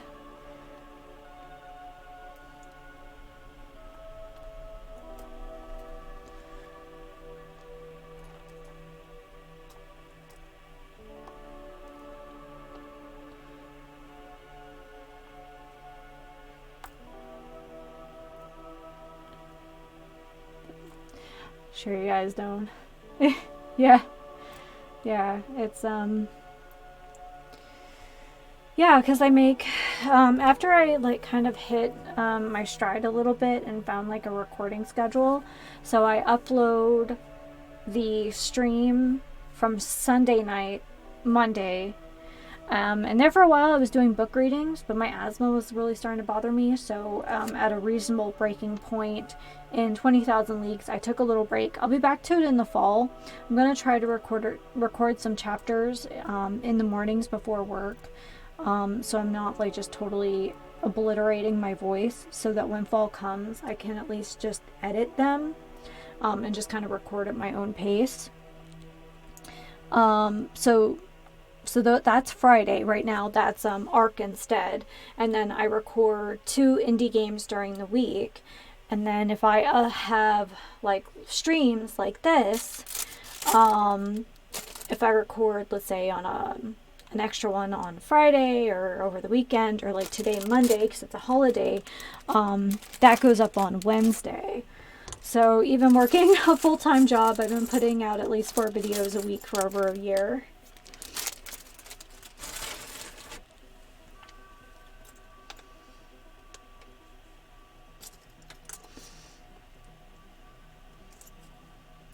And the answer is yes. Yes, it's a lot. And I feel like a nut sometimes.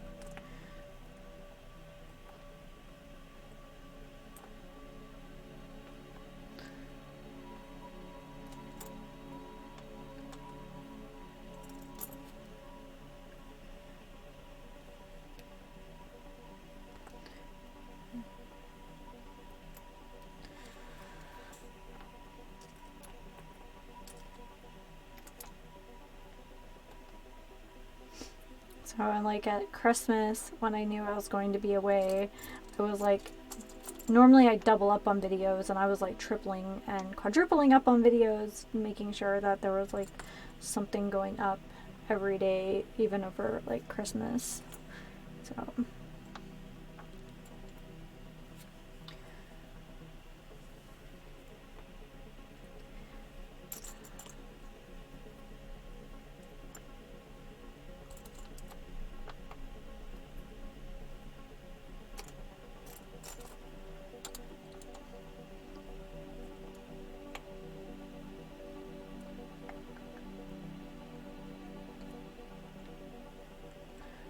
they're there. Oh, nope, those are different. Oh no, they're different. Alright. What am I doing? There's all these little tiny pieces now.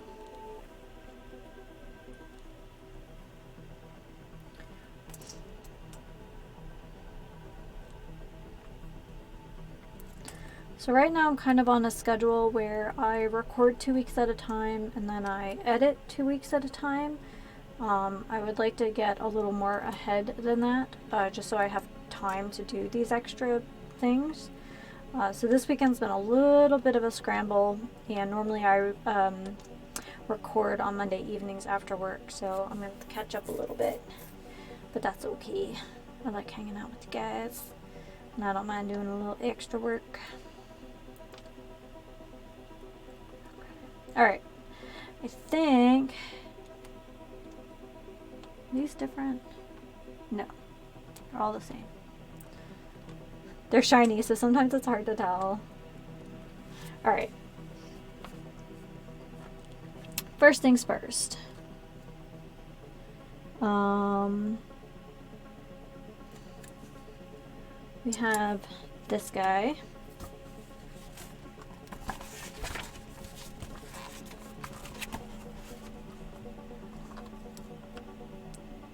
And then there are these, and then there's these little bronze pieces. Okay, let's get these going.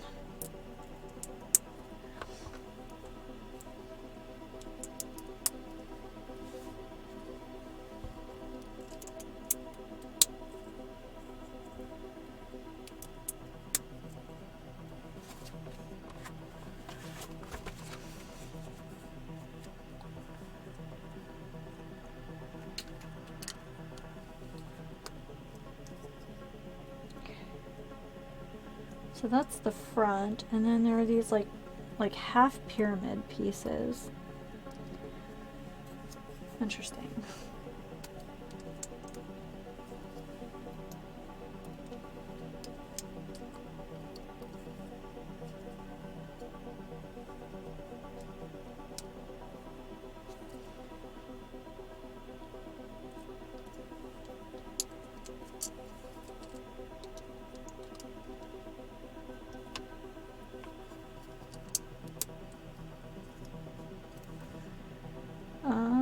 Da, da, da.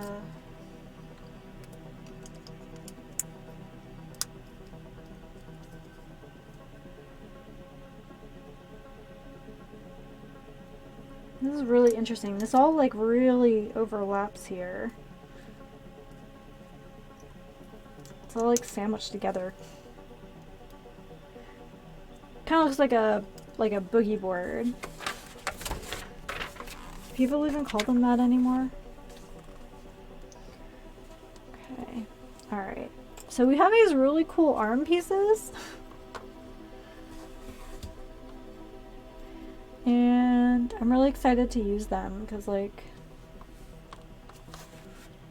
I feel like we're only doing one at a time now. Okay. So we have one of these, one of these, one of these. We have a lot of these, like, black dowels in here. Okay, so this is positioned as so. Blue one goes on the end. 1, 2.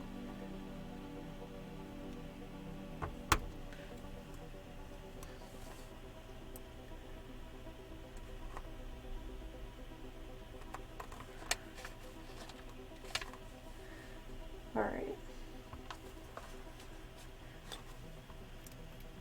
And then we're supposed to put this dowel through here.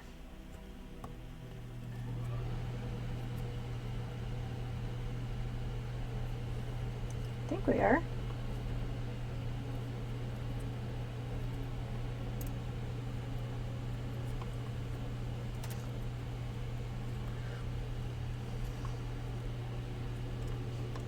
Okay, there we go, all the way through. Maybe it's good I didn't cut my nails before this. Alright. Okay, so this is like the foot.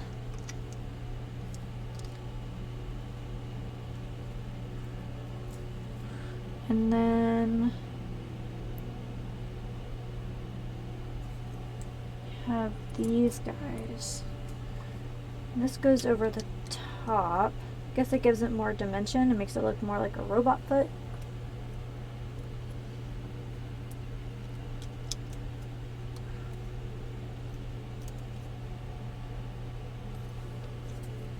Robot feet.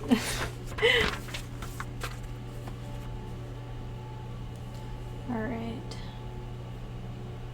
So I think it's one of these light gray switch pieces.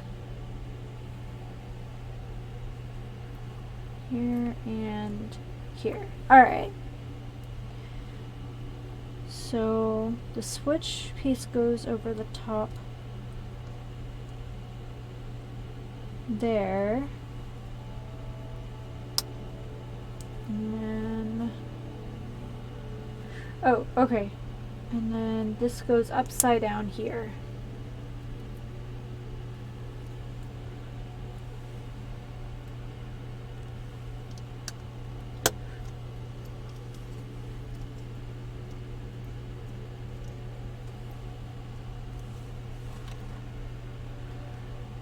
Alright. So we have this one that has these little divots on the side and these black hinge pieces here.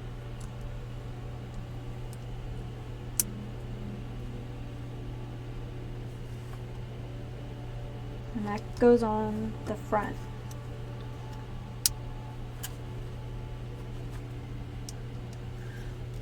Oh, it's like a little toe.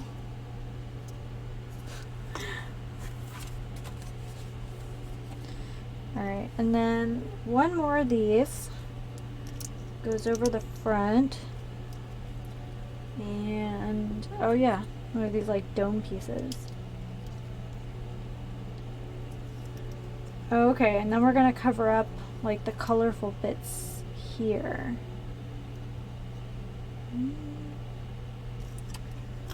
So we're gonna take one of these gold pieces and it goes under this cap here.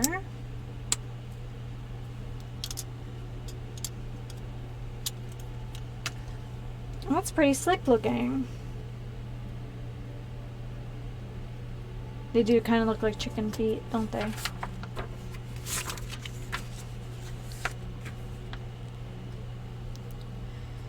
Alright, and then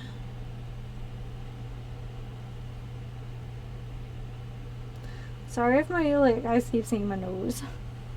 Like I said, sometimes I have really good luck getting the camera where it's supposed to be, and sometimes not so much.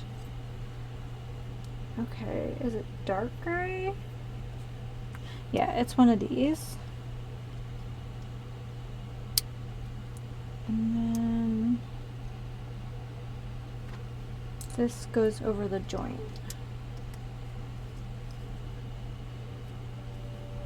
Oh wow. And there's more. Oh my god, we're gonna build a second one of these too. And then there's another one, and then this gets a gray cover over top. Right? No, yes, no. Alright, so we have that guy. And then this guy. This.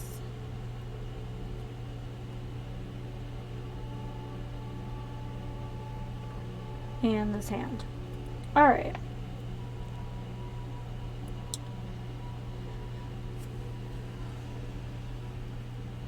So that goes over the hook.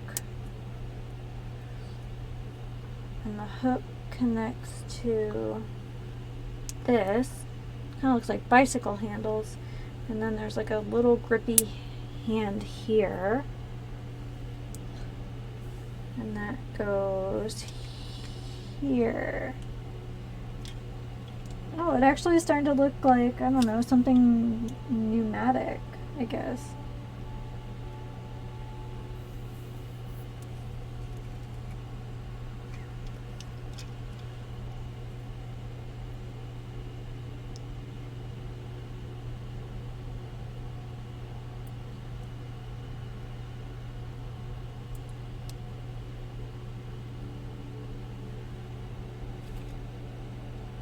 Doesn't fit. Whoop.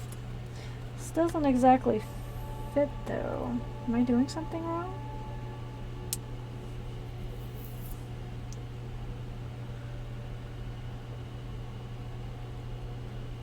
Alright.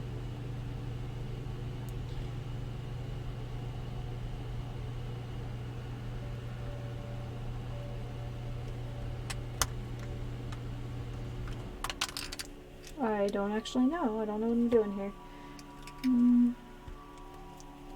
Okay, I can't get it on that first one. I don't know why it's not fitting. Hey, welcome to the stream. We are putting together the ATST chicken walker, if you would, from Empire Strikes Back.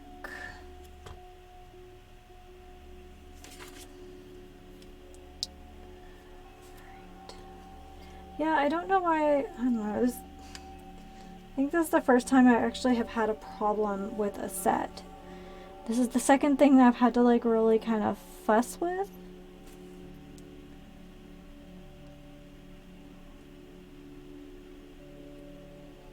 I don't think that's going to help it. I think we're going to actually do it upside down. It doesn't really fit the other way. Oh well. Can only do my best. Alright. I'm going to go ahead and assemble one of those wrong again, so when I get to that step, I'm not confused. Because we need 2 chicken feet.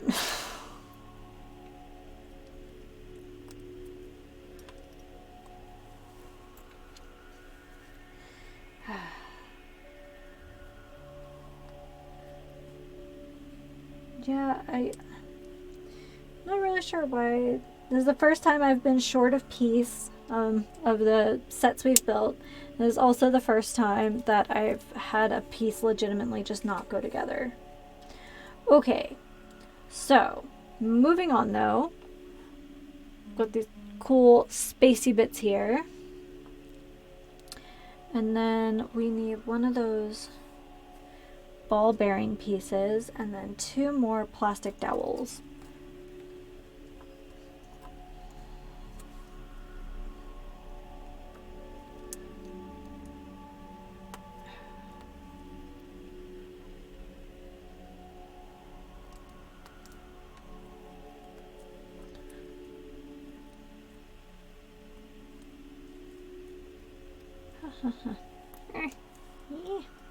All right. And then this goes here, it seems.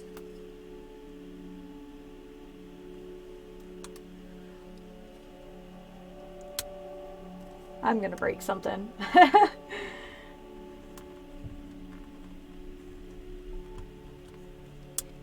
Yeah, I feel like I'm forcing stuff a lot more in this build than I have in the other ones. So, there we go.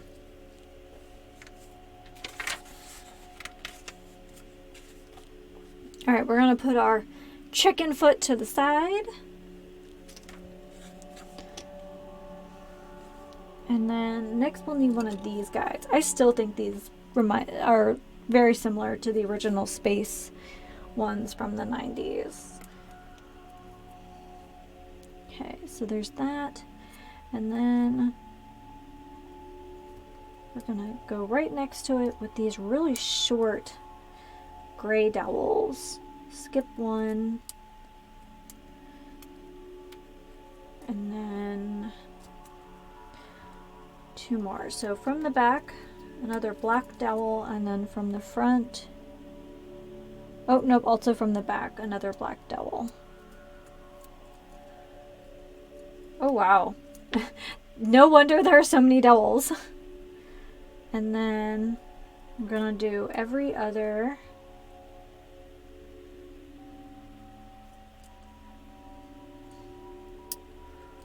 on the gray ones here.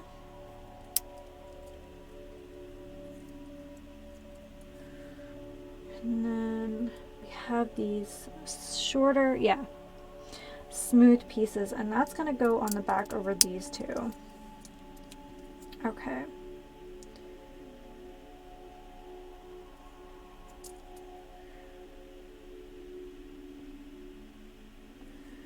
Okay, and then more of these gray doubles. They're so short. Right. From the front. From the front. Skip one. And then 2 more from the front. I don't know if that logic resonates with anyone else, but this is what we have so far.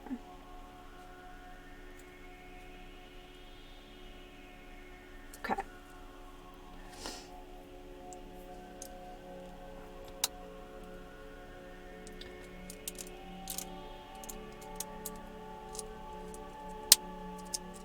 And then one of these gold ones.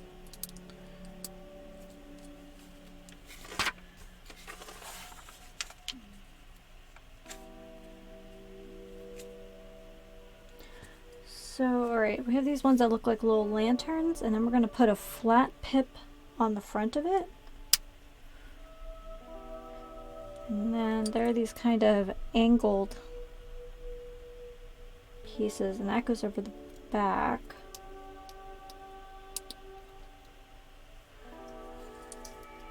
That goes over the grate. I think we've made a chicken knee, honestly. Oh, okay. So those last 2 spaces we left are actually for that. Alright. I trust the process. Trust the process. Except I didn't, because I didn't put these pieces on. Alright.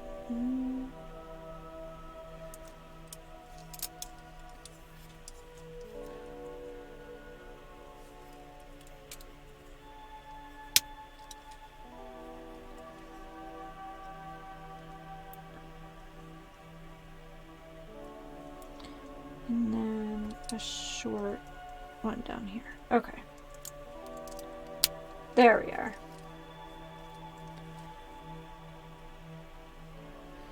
And then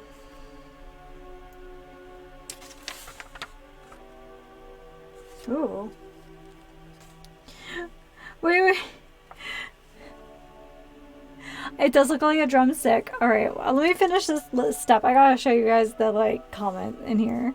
Alright, so we have this, like, wrench piece, another ball bearing piece,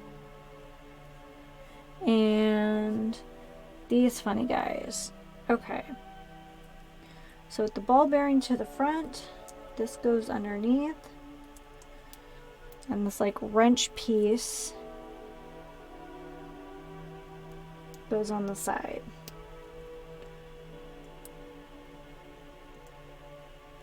Is that not? Oh, that, okay, that does pivot.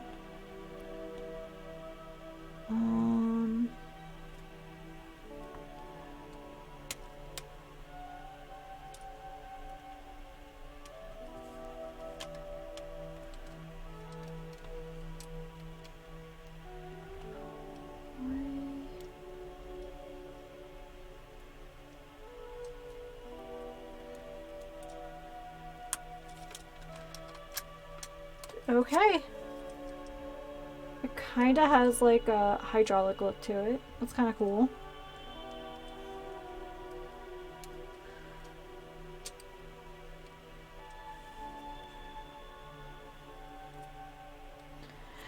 So on the next page,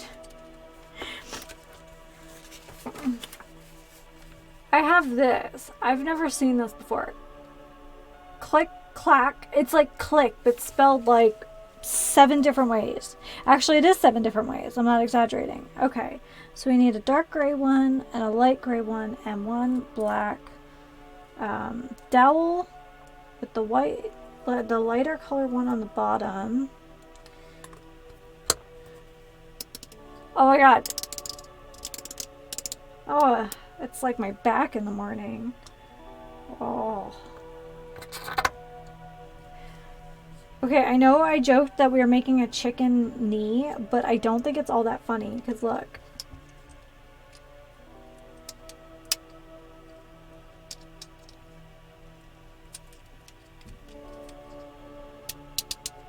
Oh, that's cool. Oh, that is a sound though, boy.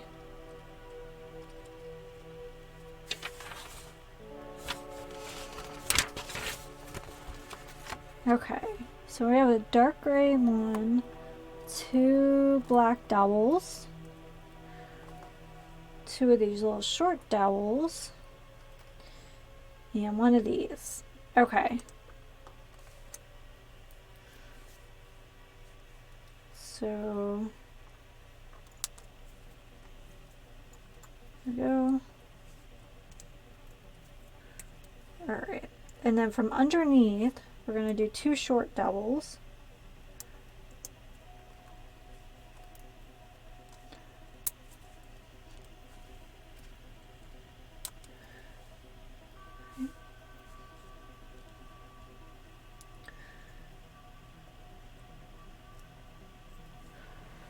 And then, where does this connect? Like,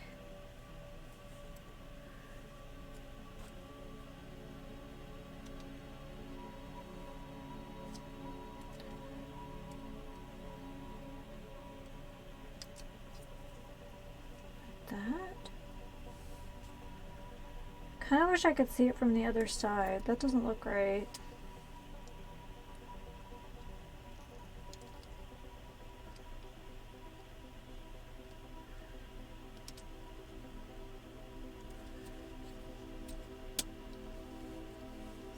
Okay, so this is straight.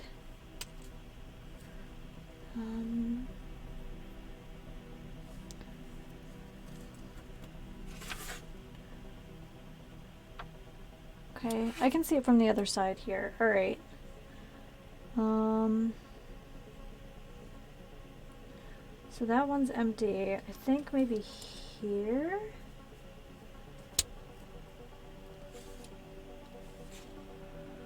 Still not really sure. This one's hard, guys.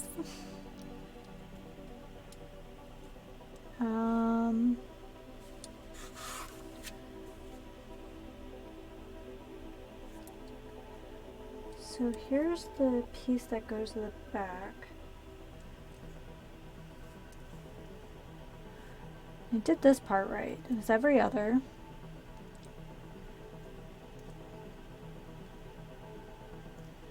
That goes back. Does this click in between? Is that what we're doing?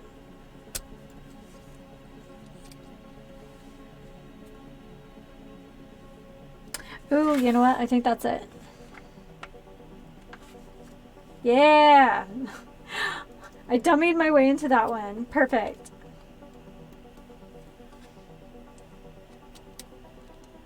Gosh, I hope I can do that a second time. I feel like I'm putting together like a carnival ride. Alright, so we have this, and now it wants me to clickety-clack this forward. Like that.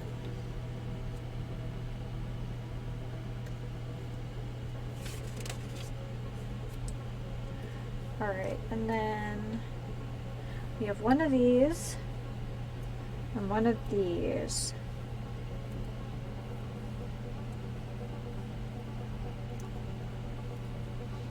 Alright. That goes in there.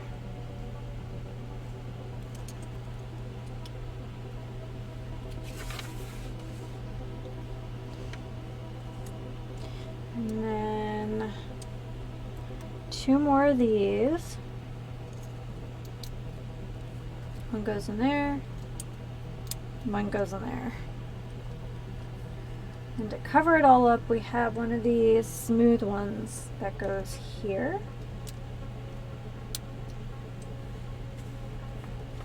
Okay.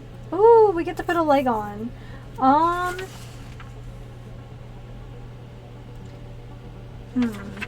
Okay.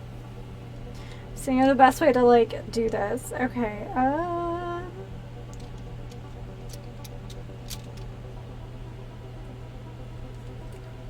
Ooh.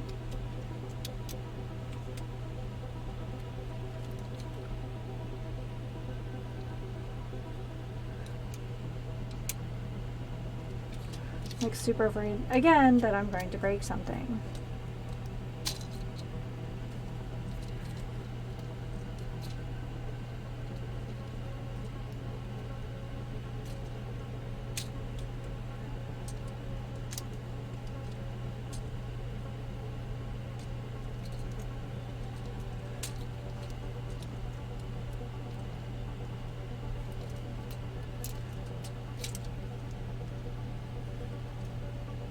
I'm too close to the camera. All right.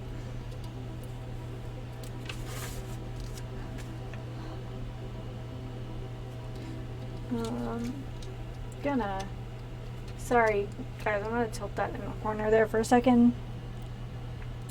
Okay, we need one of these and one of these.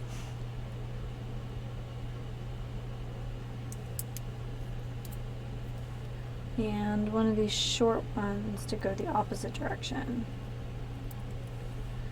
And one of these dark switch ones. Right. And then we're going to take a flat pip, one of these hinges, one of these half flat ones, and a single pip. So this goes over top, and then pip, flat pip, and that goes together there. We're going to flip this upside down so it's facing this way, and then another pip goes on the bottom.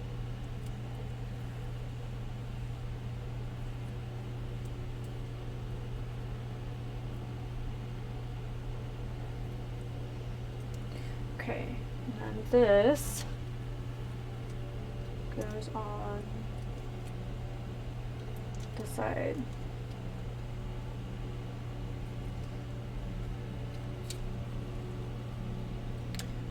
There we go. Robot drumsticks. We're making another one. Woo. Okay.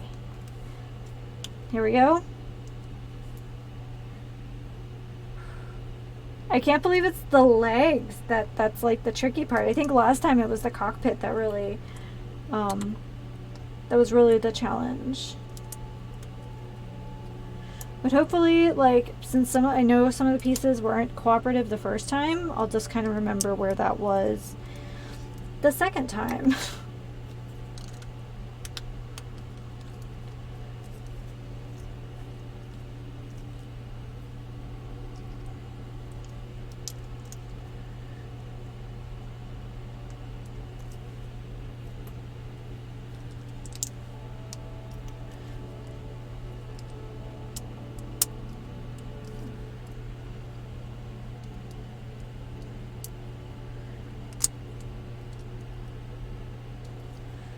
Oh, that came off of my finger. I am a little warm. My fingers are probably a little sweaty. Okay. And then we have oh, they put Chewy in the bottom down here. This time. Alright. Do that. And then another one comes over here. Part of it, I think, is just going to be a little easier because there are fewer pieces on the board now.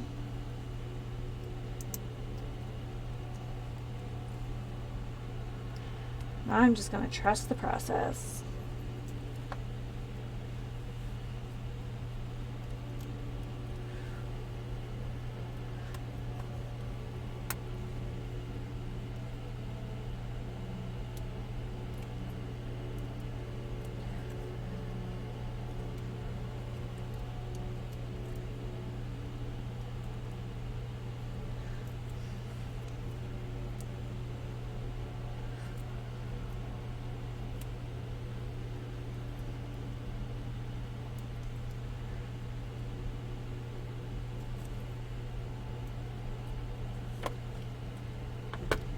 There we go. Okay. Remember that being a little tough last time. Right. And then another drumstick. Alright. And then we have these two dome pieces that go up over the top.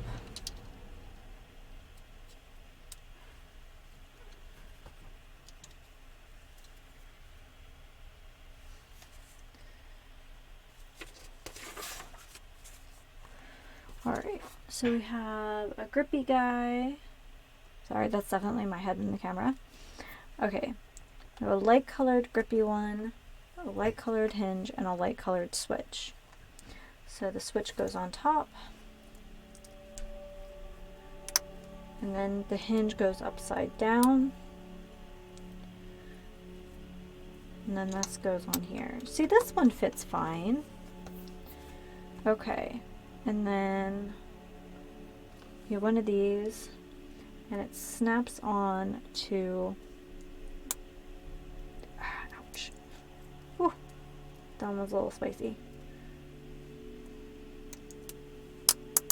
Oh, there's that cracking sound again. That goes here. We're going to put that on the end of our chicken foot. Ever since I saw this being referenced as the chicken walker, I can't not think of it as being a chicken. Like, it looks like one, it teeters like one.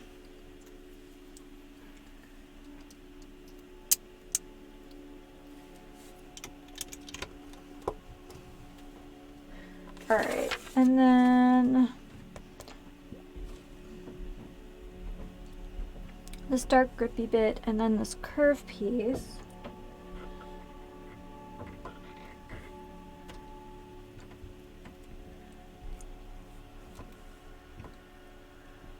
go.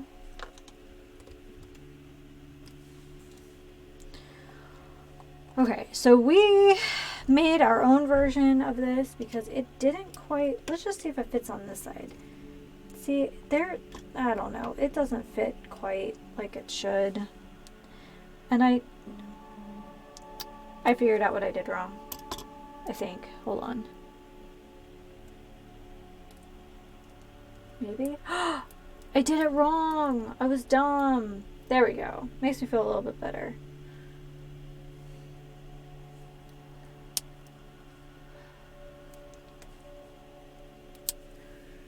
Oh, that makes me feel better.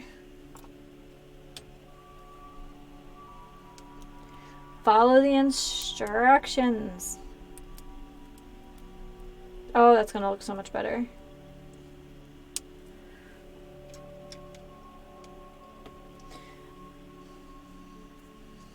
There we go. Now it looks like a joint. Oh, also, I have a new ganglion cyst. I get these guys all the time. Sometimes I don't really notice them until they're really big. Sometimes I notice them when they're really small and they're getting big. I know lots of people get them, but they are like they are more common for people who have EDS. I'm guessing just because like we get a lot of soft tissue injuries, like me spraining two of my toes last week on a laundry basket because I have all the grace of a marionette caught in a windstorm. I heard that line on Bones when they were talking about Zach's ability to dance, and I was like, oh my god, that is more accurate than it should be.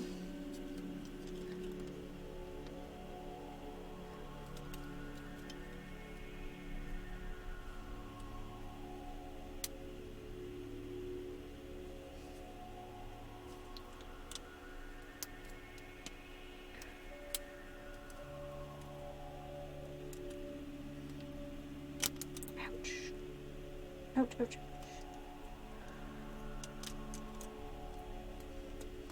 There we are. Oh, now that I found that one piece, I figured out how to fix that one piece, I feel a lot better now. Okay. And then two. This is where we do the evens and odds here. Evens and odds.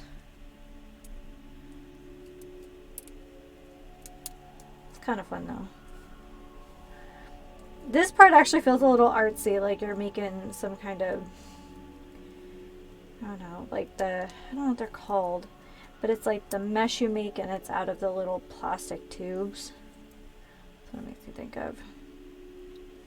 And then two more of these through the back.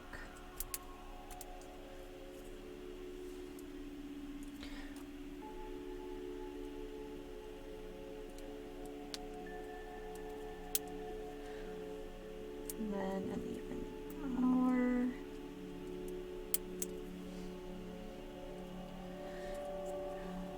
And this.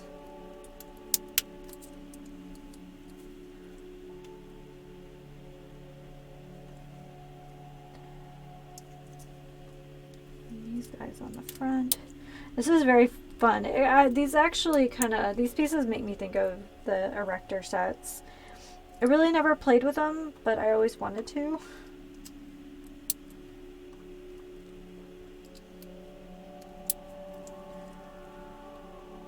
And these.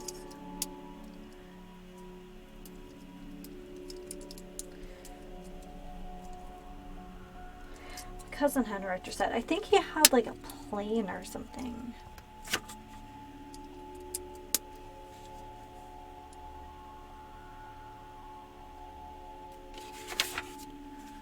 Alright, here we go. And then there's the lantern with the pip on the front and the almost dome over the back.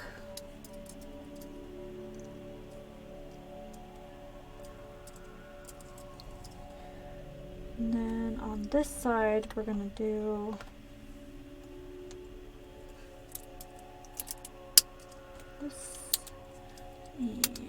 piece. My nose is a whistling.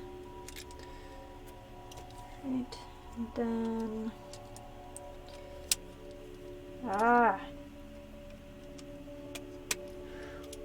oh, fixing that one piece has like built my confidence. Oh, it's the clicky clack bit again. I love it. That's so good. Love a good onomatopoeia.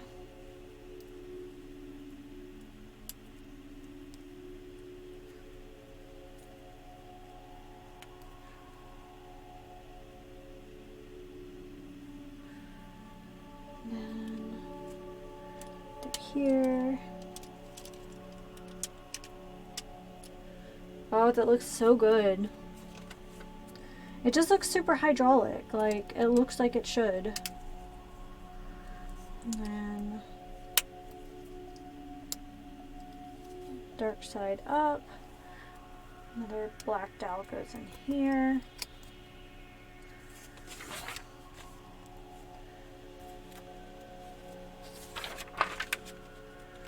And then goes here.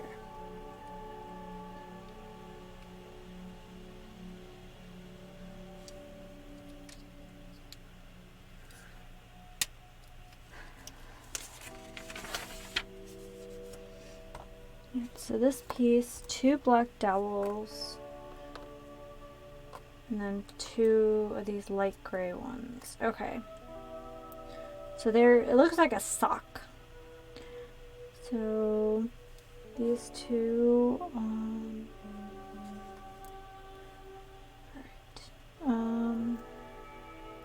Any moment now, she's gonna say it's time to come back from lunch.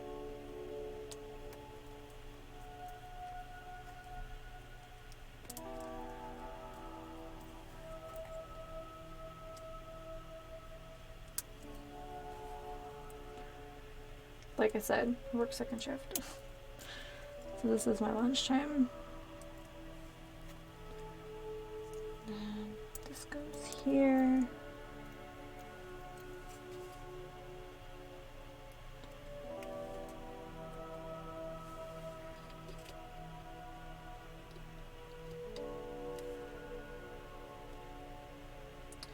Had a problem with this one too. Amanda, sign in from lunch. There you go. It's lunchtime. Or it's the end of lunchtime, I guess. Whoa. So I would like to point out that I definitely went into my app and paused my reminders for today. She doesn't care. She thinks I need reminders anyway. I do enjoy that my robot companion has so little faith in me.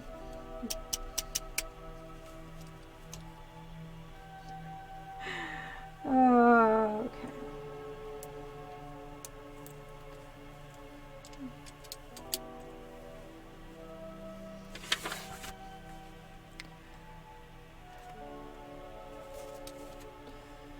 I guess everybody needs a Tom Servo telling you how you're just not living up to it.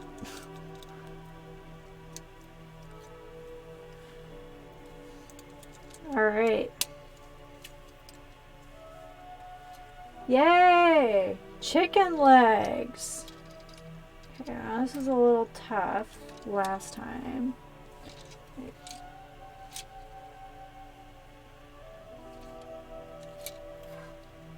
Oh yeah.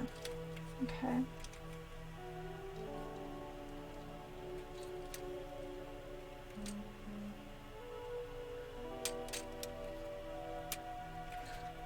Okay. Guys, we got chicken legs. Hey, they're not bad either. Look at that. Never thought I'd be building a mech. I bet. Chewy's just like making... Oh, I get it. Oh my god, am I dumb? Okay, so Chewy starts off here on page 8, all the way to the far left. Look, he's showing our progress. It's a progress bar with a Chewy at the bottom. It shouldn't have taken me that long to figure it out. I was just happy there was a Chewy down there.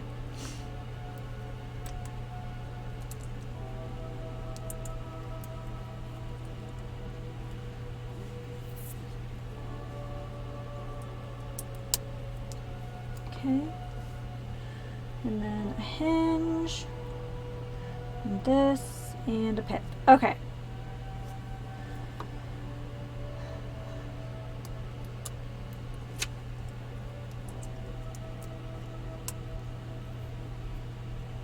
And this. And then this. And this. Okay. We're going to flip it over, and then we get a pip also on this side. And that kind of covers up some of our messiness over here.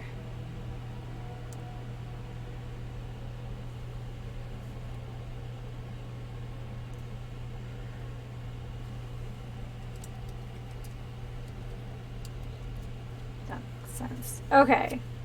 We got a chicken. Alright, so we got these gears that go on the sides.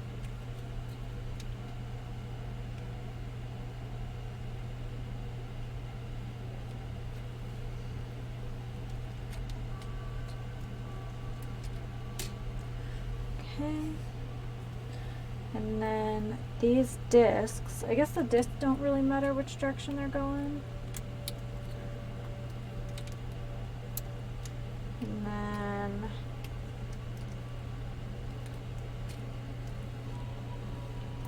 but these guys kind of go inside out, and they do kind of look more robotic that way.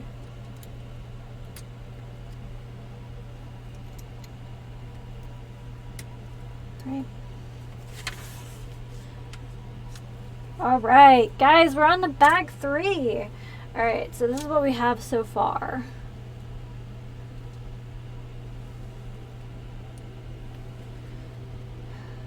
All right.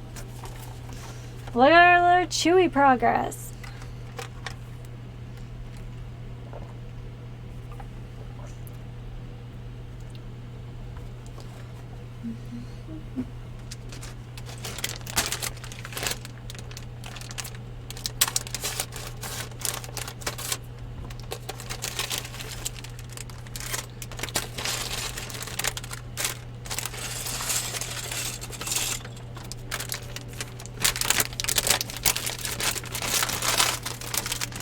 Hey, Unforgiven, welcome to the stream. We're just popping open bag number 4.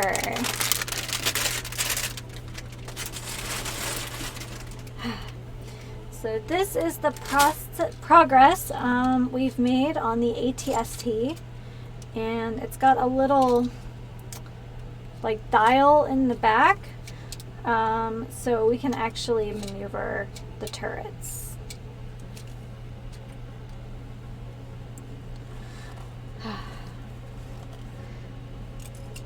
There were some struggles earlier with the legs. The legs were complicated, but I think that's pretty good now.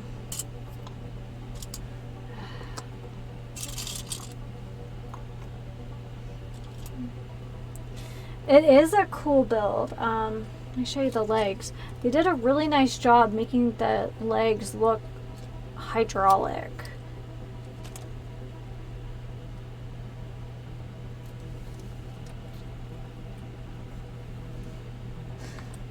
We've been having a fun-filled weekend together.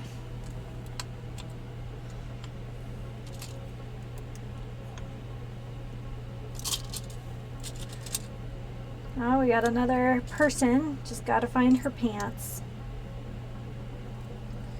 Oh, there they are. All right.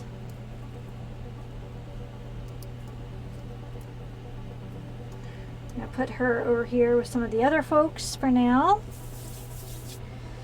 Alright. Oh, she's got a visor that goes with her helmet. Oh, she's got a backpack too. I'm putting her together way too fast. Visor. Oh, nope, that's not the missing piece.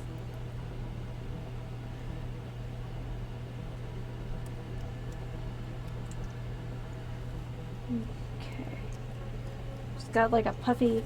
So that like random plastic piece, I wonder if it has something to do with that last guy. Or is that just wishful thinking? No. Oh yeah, it was. It was some kind of... Oh yeah. It was like random like plastic piece and I had no idea what it was.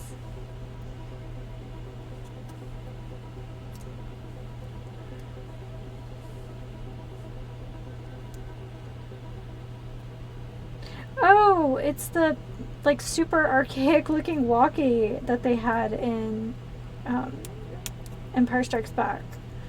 Alright, there we go.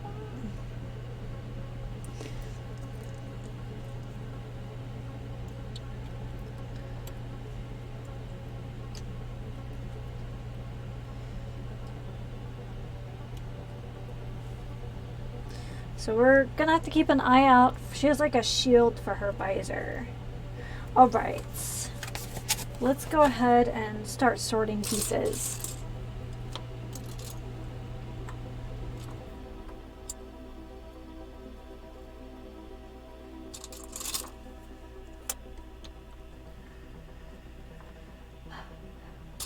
This has been a great weekend. So much stuff.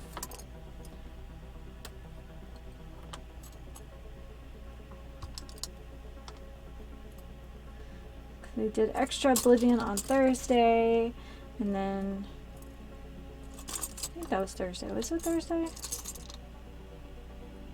I don't remember now, but that's okay. No, it wasn't this Thursday. It was last Thursday, but that's okay because we did Oblivion this week again too, and we're doing Legos. Love it.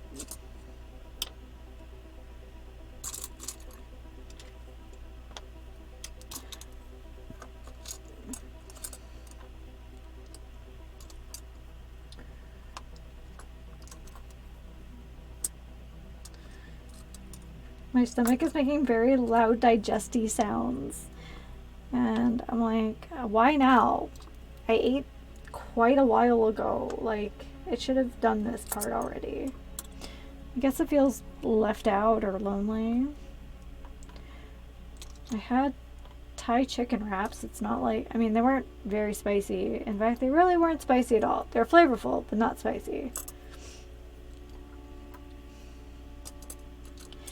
Sometimes when I make a new recipe, I'll look at something and be like, that doesn't seem exactly right. But then I'm like, no, I should follow the recipe the first time. And every time I do that, I disappoint myself. So next time, more spice. They were tasty. There are these like low carb like sandwich wraps, and they're made out of eggs. And they have like a really similar taste and texture to like the rice, like the really fine rice wraps. So it actually worked out really well for that recipe. But next time, I'm not going to hold back on the chilies because it was not spicy enough for my taste.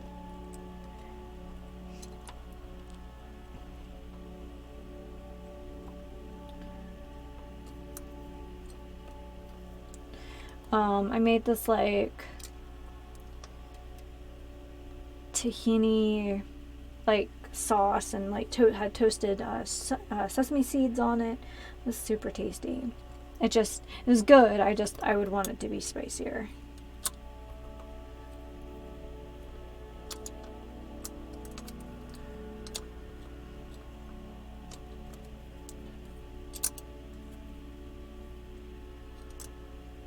I guess they all go the same direction. Okay. Let's pop open more of these guys. Yeah, I made last meal prep day. I made like a bacon ranch, like cauliflower broccoli salad, and then I made like buffalo chicken strips to go on top. And then, of course, the chicken wraps.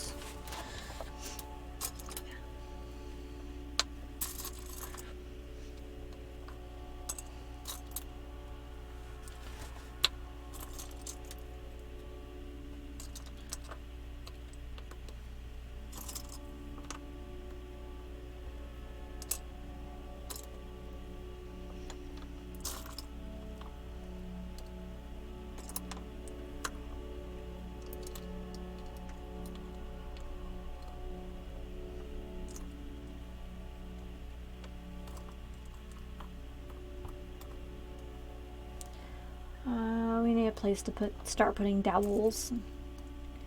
Feeling this last section is going to require many of them. So how's your 4th been, everyone? I know you guys have been hanging out with me all day.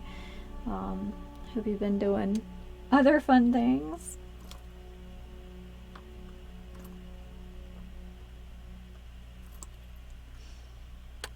I went outside long enough to take my selfie in the bottom corner and then come back inside. There was like you just finished Stranger Things? I was waiting for part 2 to come out so I could just like watch the whole thing at the same time. So I'm really excited because I'm like also working through the newest season of The Boys at the same time.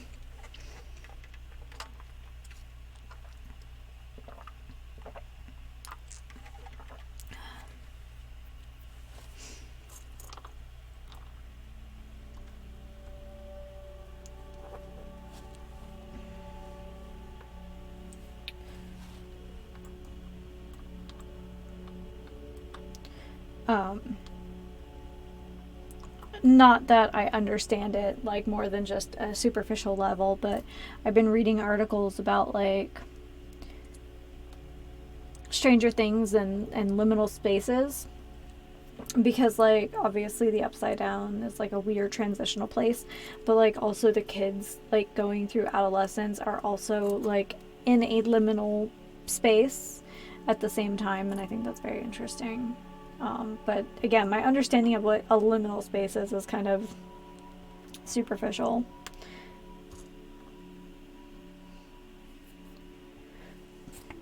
Celebrated birthdays, finished Stranger Things, and said, "Ooh, so good! Really did a good job on the show." Yeah, honestly, even the weakest season of Stranger Things so far is still generally better than most stuff on television. Yeah, it does sound like a great weekend. I have a winter birthday, so there's usually ugly weather for my birthday. So I'm jealous of people who have like good weather birthdays.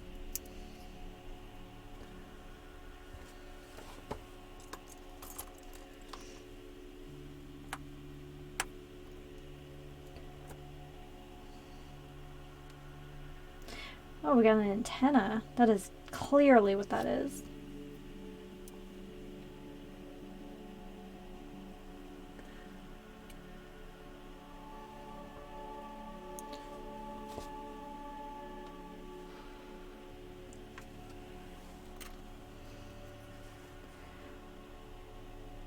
The Boys, yes, that's the one. And Carl Urban.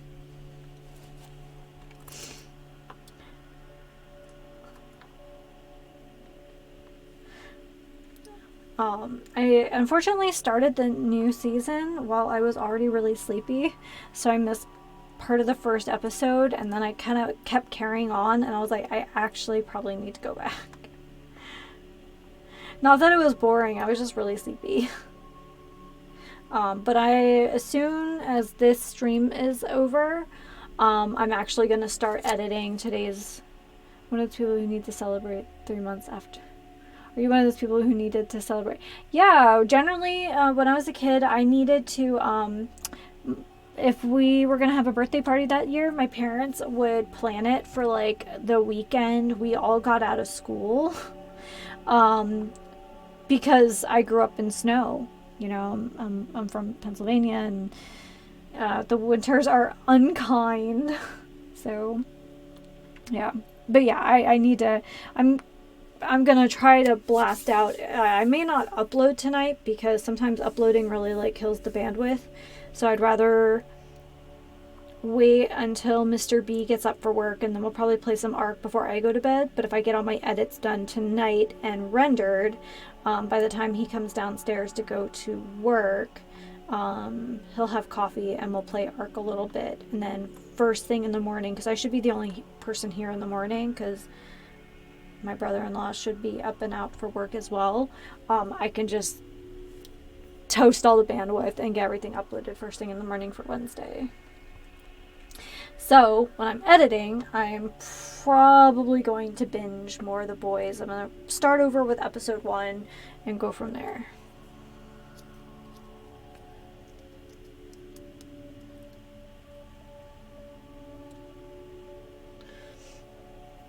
Yeah. I mean, now that I've moved to the West Coast, birthdays aren't like... It's rained a little on my birthday out here, but like I've had a couple of years of like sunshine, and like by vast comparison, it's like, what is this? Just because it was such a stark contrast. My freshman year of college, we actually got snowed into the dorms for a week because the snow fell so hard and so fast. Like, there was no way to predict it. We had snow days in college. It was that bad. Like, they couldn't even open up dining services for several days because it was just so bad outside. So, yeah. I don't miss snow. So yes, I miss my family, and there are some things about the East Coast, especially, you know, like, certainly growing up around PA Dutch culture and stuff that I definitely miss. I don't miss snow. I hate shoveling snow. I hate ice. It's all gross. My in-laws live in the snow, so for Christmas I get to see snow now, but that's it. That 1 week is good for me. I'm done. We don't need to do that again till next year. Ooh, here's a piece we've never seen before. It's like a flat corner piece. It's like really shiny. You wish for snow. If you live somewhere like really humid, I understand wishing for snow. I mean, there are romantic things about snow that, like, when it first falls and there's that like crispness to it, but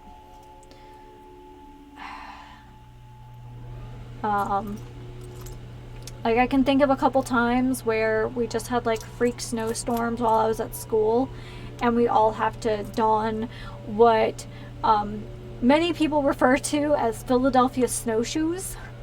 That's where you take a plastic bag, wrap it around your foot, and then put your socks on and then your shoes, because you're just without, you know, boots for one reason or another. So, but if you've never had snow, I do understand the more romantic parts of it if you prefer cold. I love snow. It's not like it was. A lot less. Yeah. Yeah.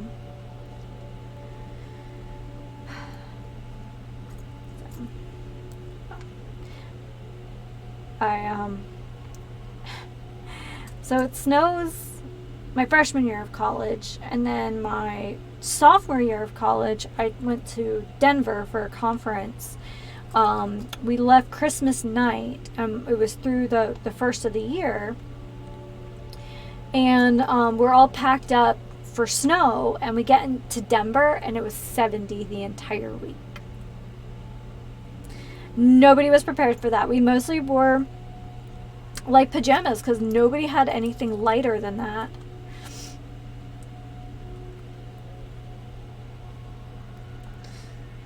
Weather is weird, but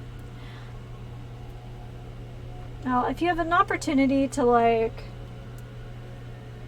I don't know, visit Appalachia or something in the snow, that's very pretty. Less likely to have avalanches like we have here in the West. They're not real bad, but like they can be. I think East Coast snow is kind of, I don't know, it's heavy and wet, and it's very powdery here, which I think makes it really unstable. It doesn't pack down the same way. I don't know why I needed to do that, but there you are.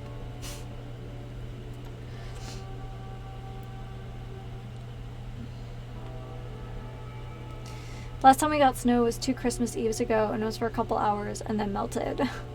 Oh, and if it was overnight, then you probably woke up to black ice. Cute. I'm sorry. That stinks. I hope you at least got a couple good pictures, though. There is something kind of magic about, like, snow on Christmas, but it's the shoveling and the scraping and the salting for me.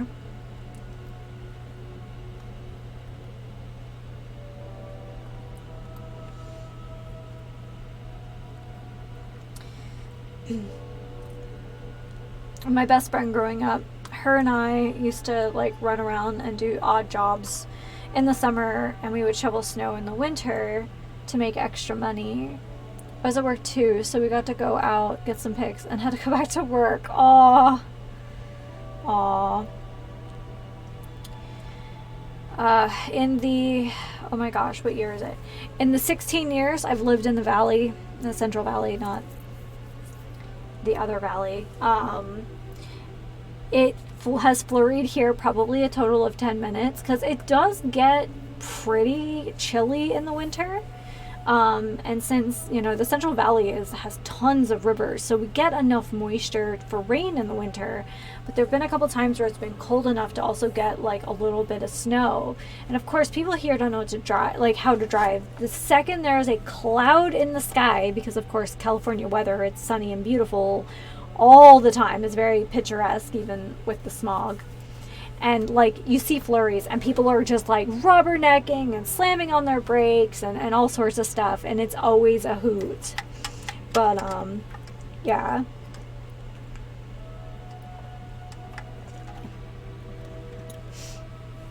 It's like really weird. I guess the nice thing is like we kind of get like fake snow in the winter because we do have that moisture from the like river valley. Where everything is just covered in frost, so you get that like illusion of like white powder on the grass and on the sidewalks and on the trees and stuff for a little bit. But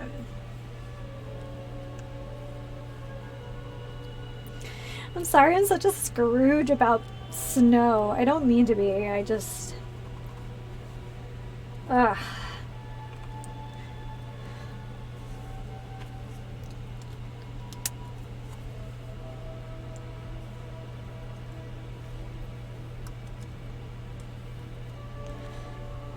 The grass is greener thing. Absolutely. Like I can complain about certain things living out here, but like I love it. I really do. Like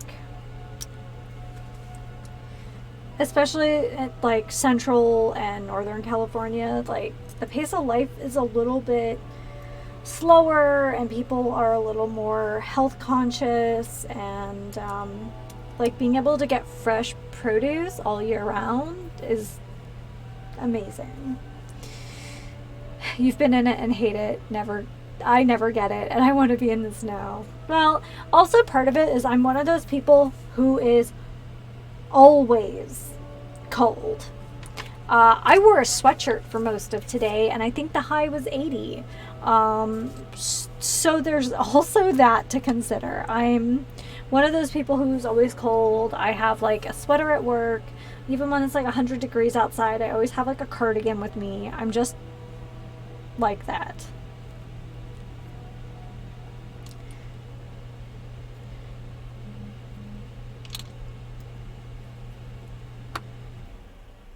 All right.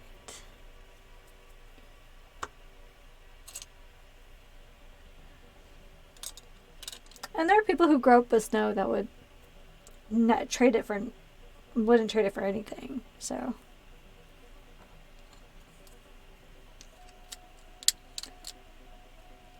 Okay. Okay, this like arrangement is a little confusing, I'm not gonna lie. So I'm just gonna work through it a little slower so I get it right.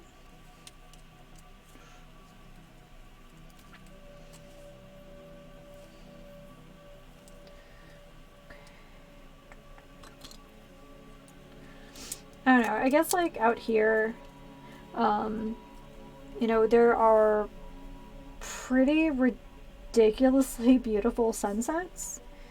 And, where does that go though? Oh, it goes here. But I think if you live out here, you don't know the difference. Like, there's a lot of people who grow up in the Central Valley and they literally know nothing else. And so they don't know that it's different.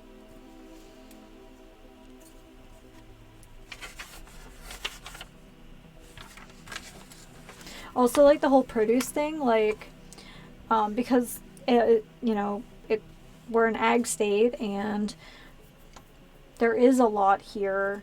And because it doesn't snow, people don't understand that there are places in the world where you just can't always get certain produce things.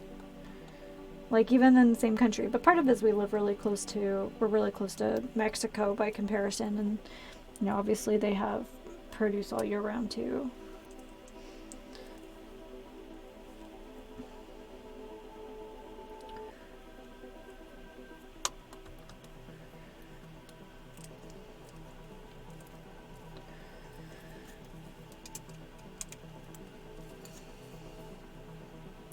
Okay, that's a really weird looking piece, and it looks just like that in the book, so trust the process. Okay, we're flipping it over.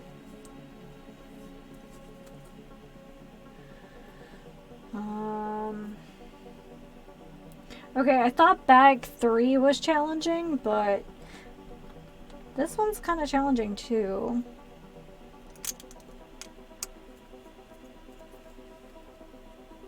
Maybe that's why I like Skyrim so much, like, I can enjoy, like, what is absolutely beautiful about the snow, but then I can, like, save my game and turn it off and I'm done.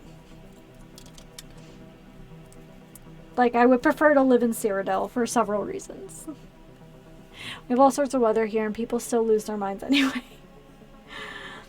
Where there are people, there's crazy, I guess.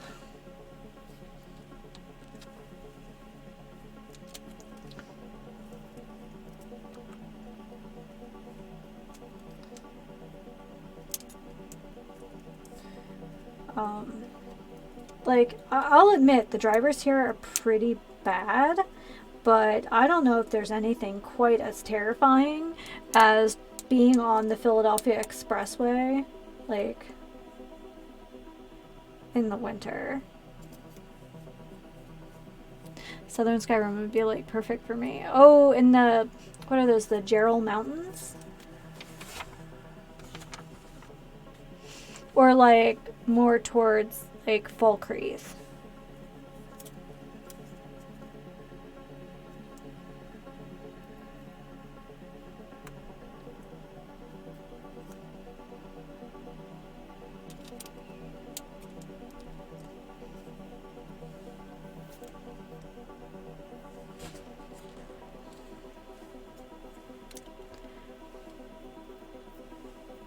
Falkreath, Riften. Oh, okay, yeah. So, like, snow in the winter, but, like, you actually have a fall in the spring. I respect that. I would probably enjoy living on the, like, like the Colovian hills or whatever, or, like, the Gold Coast near, like, Anvil. That would be it for me, right there.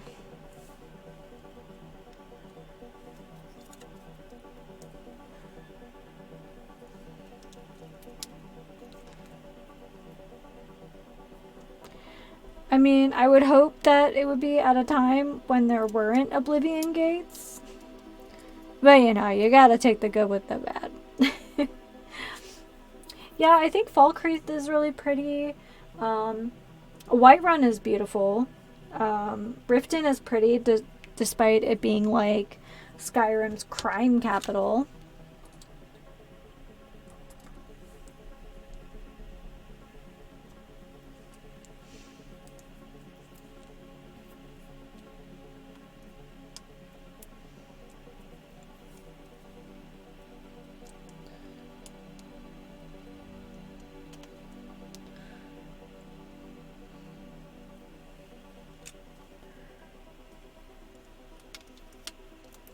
I don't know if any of this makes sense to you guys.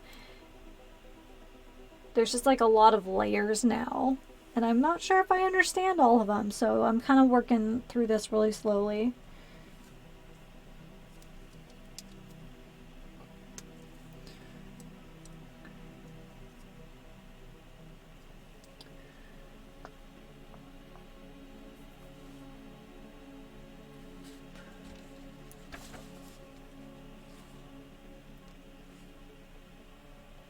looking for those like domed pieces.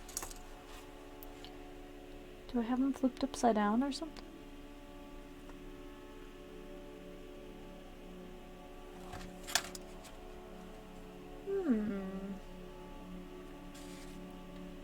Oh, I do. Haha.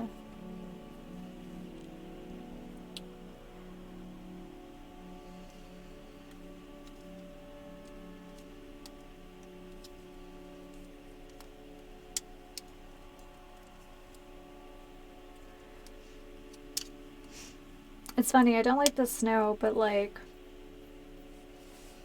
I really like Markarth. And Markarth is probably my favorite city in Skyrim. And Bruma is actually my favorite city in Cyrodiil, which is ridiculous because it's so cold, but there is something about it. I think it's all the very like Nordic inspired like architecture and stuff.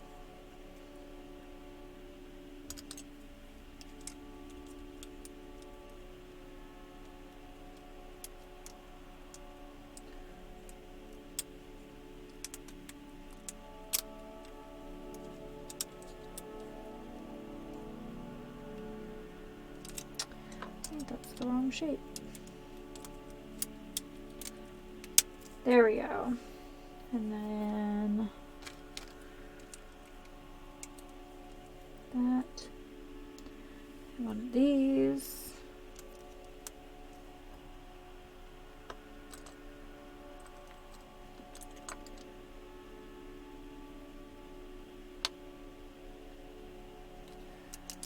One of those. Oh, okay, and then there's like these little triangle pieces now. Alright, that makes sense. Hope it makes sense to someone, because it doesn't make sense to me. Alright, so we have one of these dishes.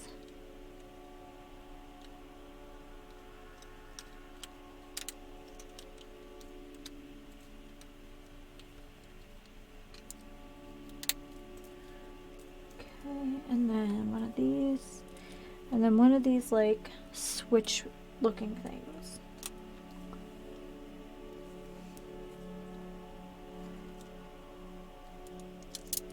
There we are. We made part of a something. Oh, we did make part of a something. Okay. So there is a black loop here, and we're going to attach it to this blue dowel here.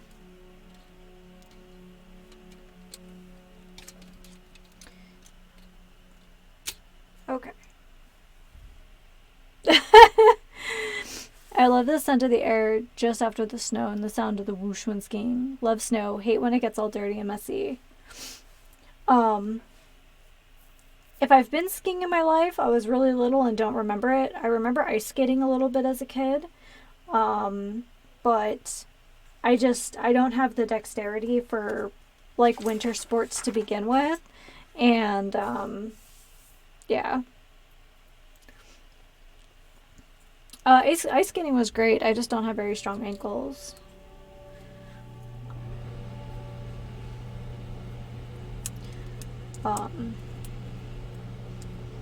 And like roller skating you can do all year round. I definitely did a lot of roller skating.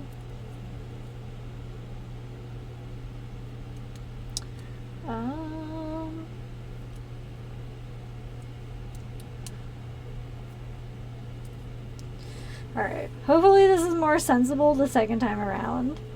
Okay.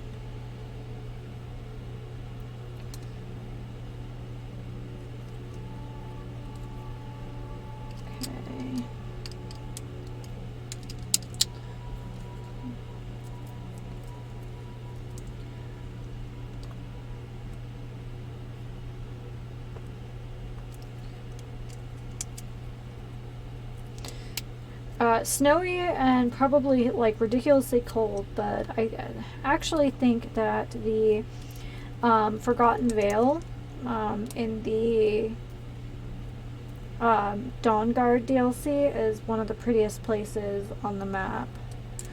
I'd like to go back before we finish this playthrough because there's a couple books and things I know that I didn't collect at that time.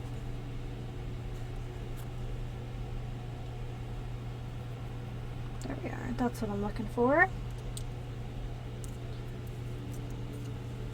I think we've... Oh, no, we don't. Okay. And then... I think these are the last two of these guys. And they go like this. So we'll start with this one.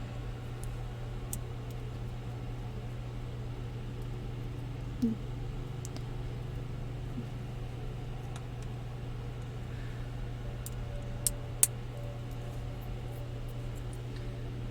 this.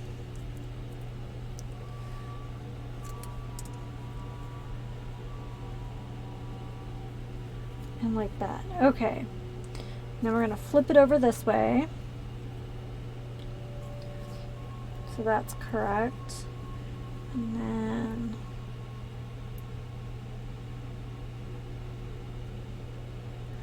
I think this was the easiest to understand last time. I was doing this one first. And then there are these little yellow guys here.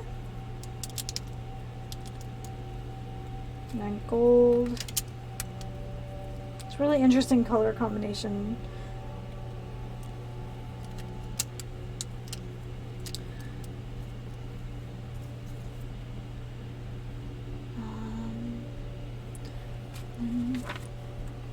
I'm like at the other end of the book now, and it's like, oh, everything's kind of flippity-floppity now. That may not be correct. Hold on. Did I forget a piece somewhere? I don't think so, though.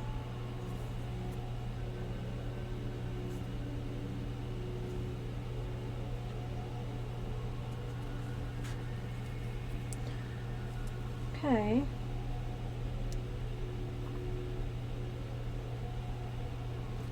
Oh. I did forget a piece somewhere. Here. There it is. I had a problem seeing this one last time, too. Alright.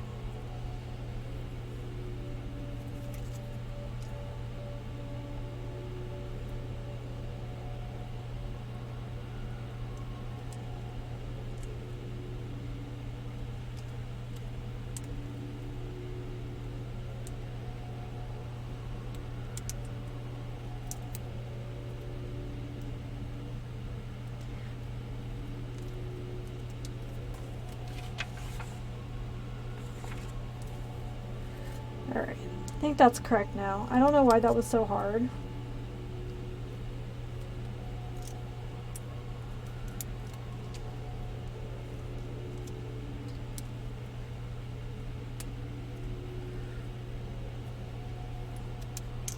Woo! I'm losing my pieces. Okay, here we go.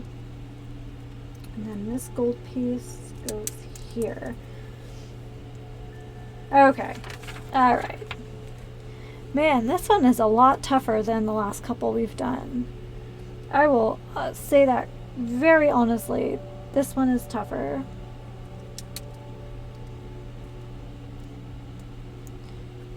And then one of these. And one of these.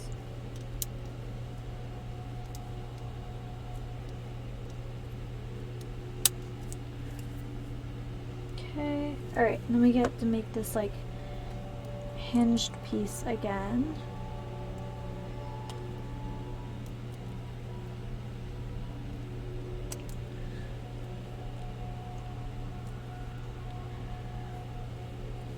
And that goes right here. Nope. Turn that way. There we go.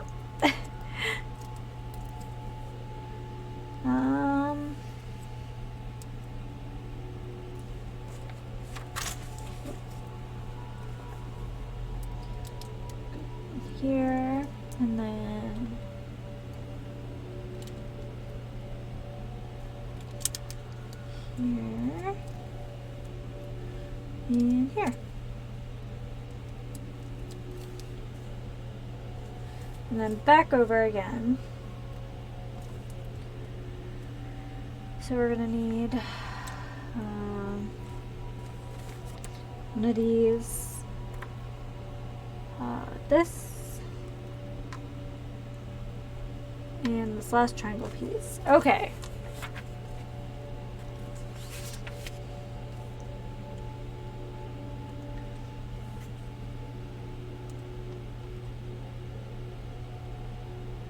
Two of these, that's right.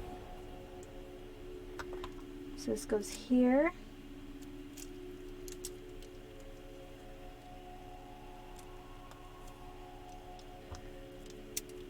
That goes on top.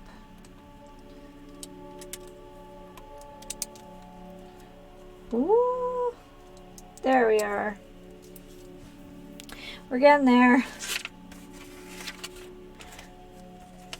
Oh, I'm seeing the future of our mech here. Okay. And then one of these switch pieces goes here.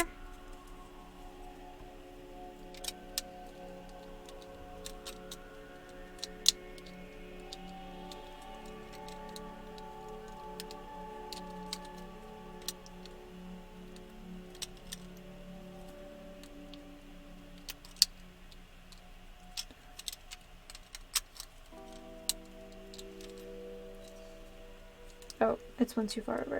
There we go.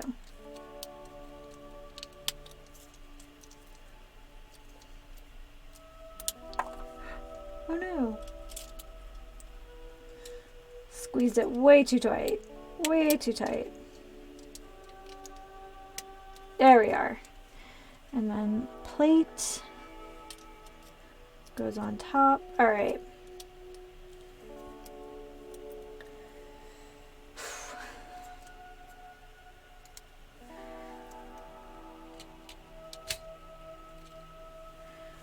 Oh, yeah. It's starting to form. I'm so excited. Here, I'll show you guys what we got so far.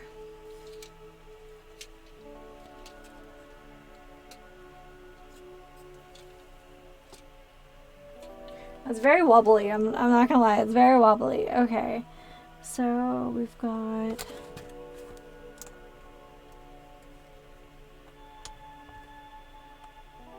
move some of these back now that we have some room.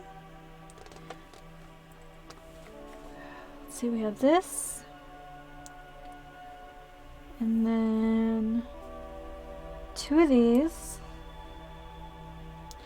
Two of these.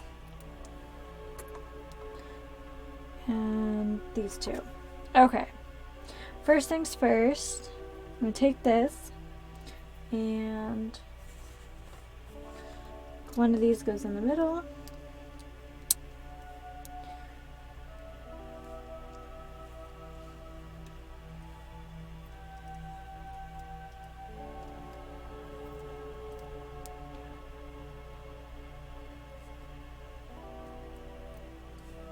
Okay, and then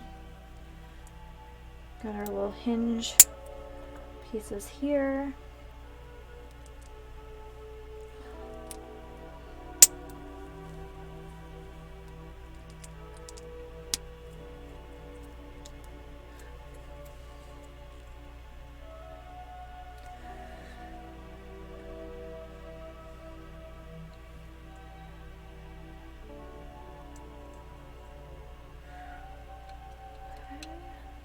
Does that go?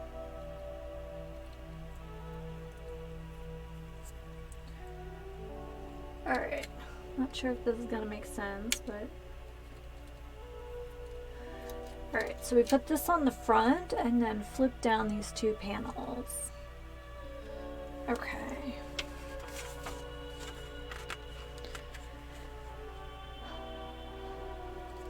So this is our last little square. And our last little switch. I don't know if they're actually switches, that's just what they look like to me. And then Should be a single flat piece. Oh, it's wider. I thought it was a... Okay. And then 2 of these. And then these 2.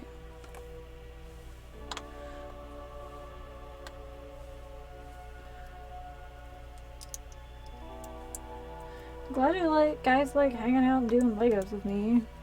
I don't know, I find it really calm and like just hanging out and talking.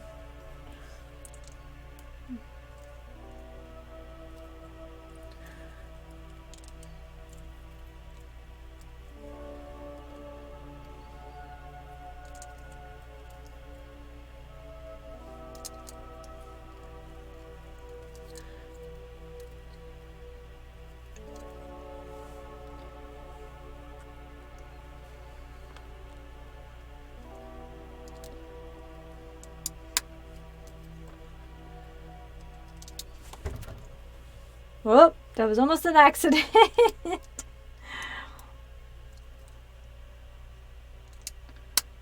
Okay. So this.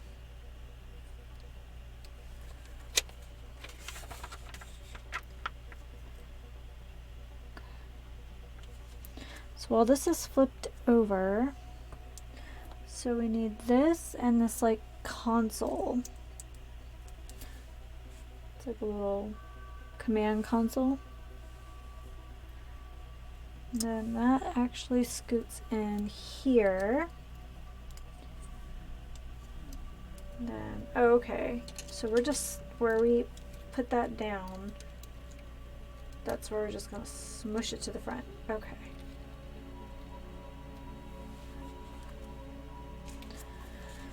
Okay. We're coming down to it now. Alright, so there's one, these washers, and then one of these dark pips, and then a light colored pip, and one of these like crank things. So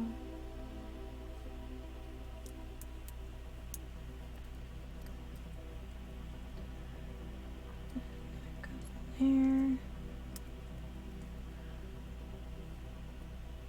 Kind of like how they turned everything inside out to make it look more like a robot. Okay, so we have like some kind of scanner thing here.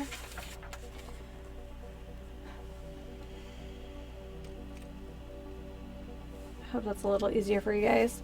Hi, welcome to the stream. We are making the Star Wars ATST, the chicken walker, if you would, from Empire Strikes Back. So welcome to the stream. Alright.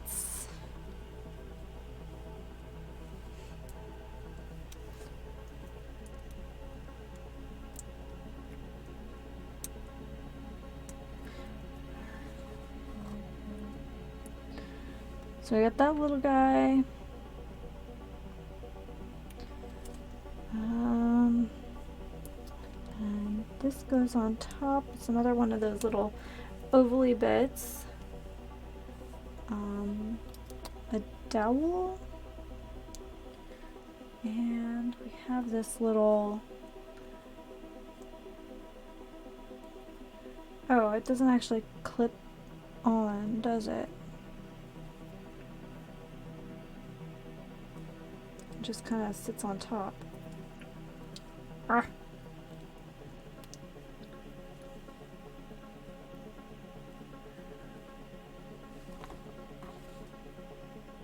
I don't know how far this is supposed to stick out. I think it's supposed to just be so.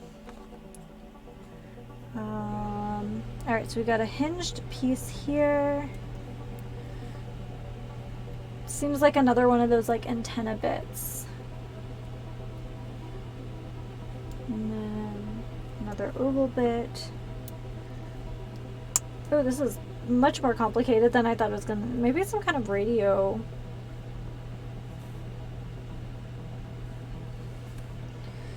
Alright. And then, oh, we've got this panel. It's gonna snap right onto the front. We have another light colored pip here. That's gonna go right here, and then there was one cone. Alright.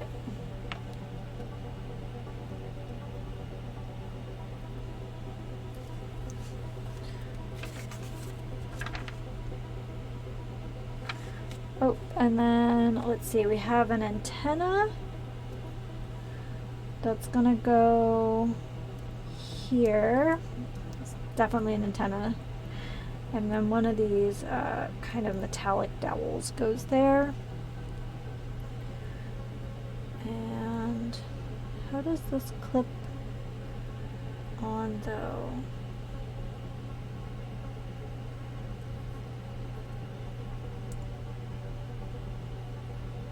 Ooh, I'm confused.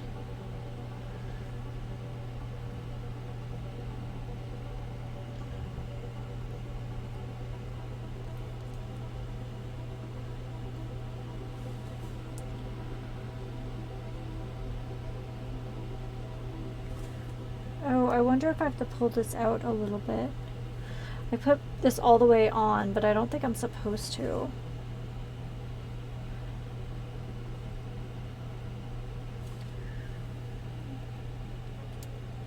Oh, yep, it's just really precarious. Alright. Wow, guys. Gonna have a whole arsenal of Star Wars Legos. Okay. So we got these.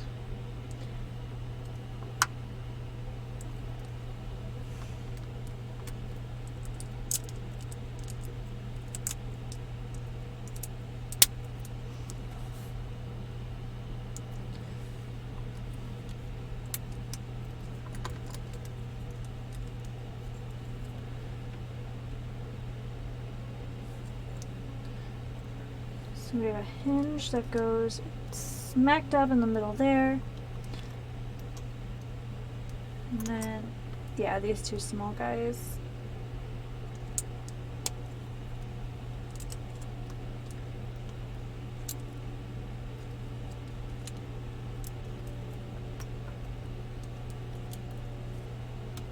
Alright.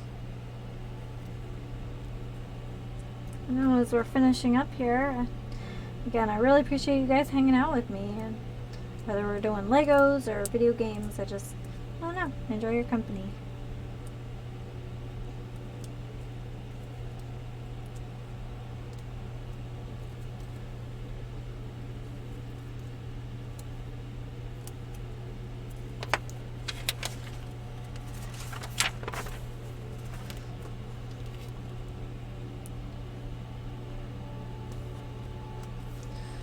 Okay, so we have this and two of these and two dowels and then two of these, four of these gray things. Okay, so first things first, we're going to attach this gold thing to like the black hinged pieces. And then it looks like the blue dowels go in the short way.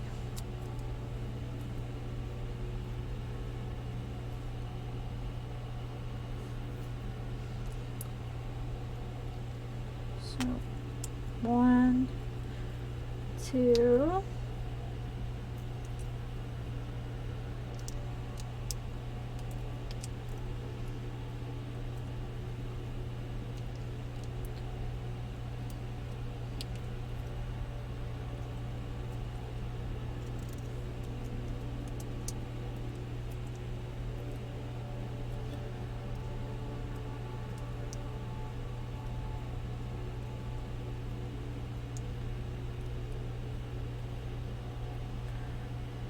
a little weird put together, but I think it's okay. Alright. So this thing is now flipped over.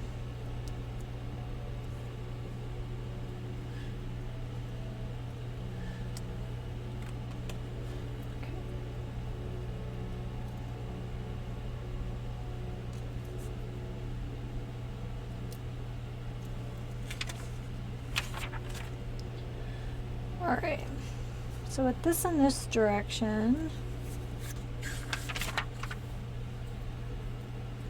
I'm going to set that there. So this is the last of the long ones.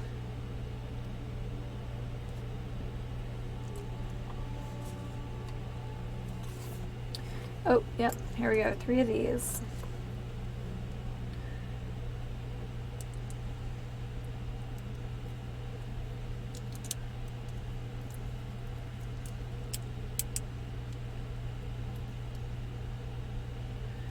And then there's this nice sleek looking one that goes here. And then that goes underneath. Somehow. Like this. Follow the directions, man. Oh yeah, just slap it on there. It'll be fine. Alright. There we go. That looks sort of normal. Yeah. And before we flip it over, we have these 2 domed pieces here.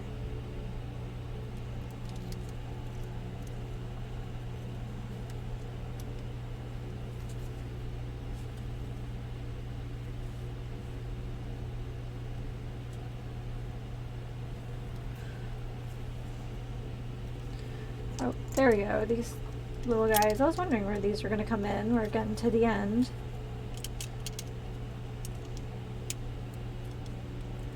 And then back over. And there, yep, 4 grabby guys.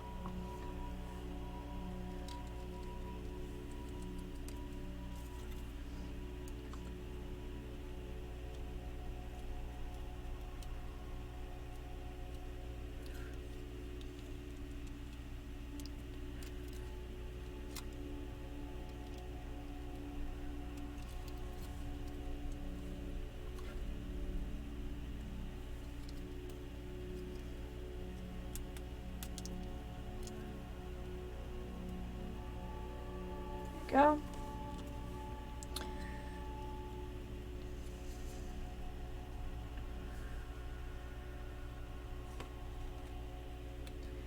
I think this comes.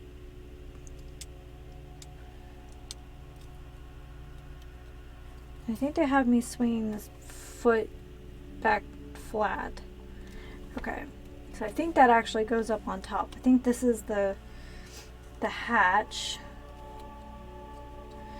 Alright, so these 2 gray dowels go in here.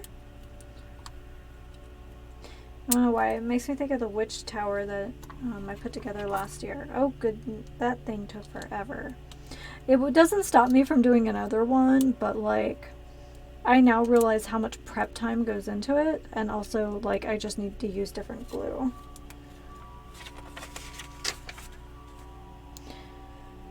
Okay. So we need that. So last one of those, last one of those, and last one of those. So with this turned upside down,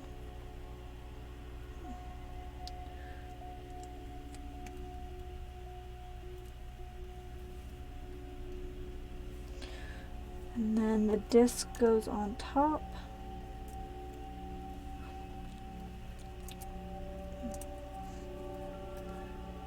And then that snaps on to here. So we have a hatch.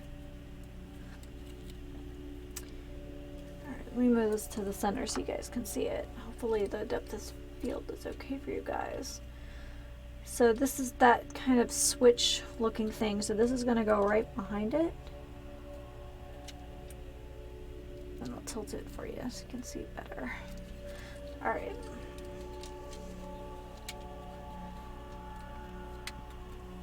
So that comes down. There's a little hatch up there. And more or less, it's done. I'm gonna put the little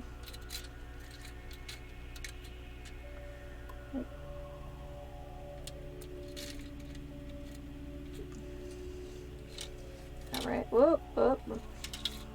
It is such a wiggly. I think this is the most wiggly one we've made, but I think it's also the most articulated. So we have our, I don't know which way is better for you guys. So this is the ATST. And then it came with the little itty bitty version of the probe.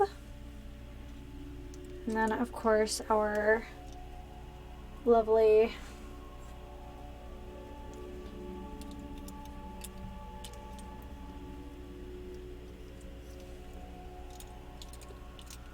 crew of people here. So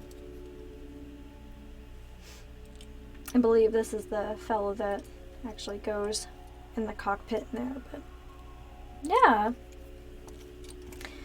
So, and as some of you know, we are missing a little shovel-shaped piece down here. I did make note of which one it is, and I will give Lego an email to see if they can replace it. If not, it's not super noticeable. Oh, yeah. Oh, it's so unwieldy, but I love it. And I like that this turns. That's cool.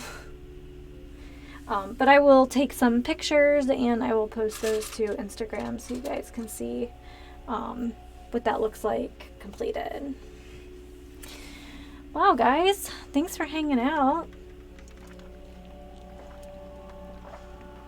I hope you guys had a great holiday and continue to have a good holiday. It's not quite over yet. Our container of Lego extras is getting pretty out of hand. So, not really sure what to do with it. It's too bad there isn't a shovel shaped piece in there. Thank you, Mega Terra Nova. Thanks for coming out. Like I said, if you guys see something you're like, you know, let me know on a stream, or you can always tag me on Twitter, or, you know, DM me on Instagram and let me know. Oh, I'm glad it was fun to watch. Yeah. I got the feet sorted out finally. I'm not sure why that was so hard. But yeah, I'm happy to do these, and like I said, there is a new 3-in-1 for the like city builds that I'd like to do, and then of course the new succulent garden is out. So it's on the list. But if you guys see something that catches your eye, like I said, anything that's kind of under $100 US, I'll certainly give consideration to. Yeah.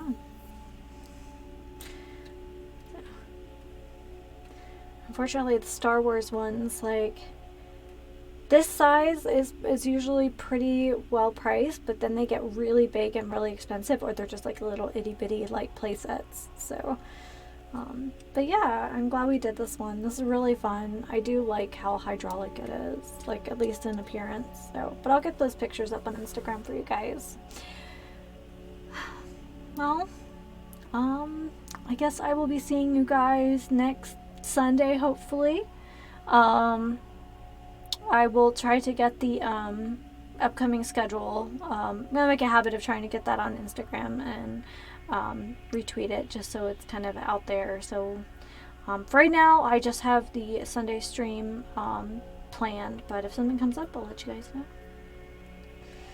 Alrighty, guys. Well, until next time, take care and you know, happy sipping.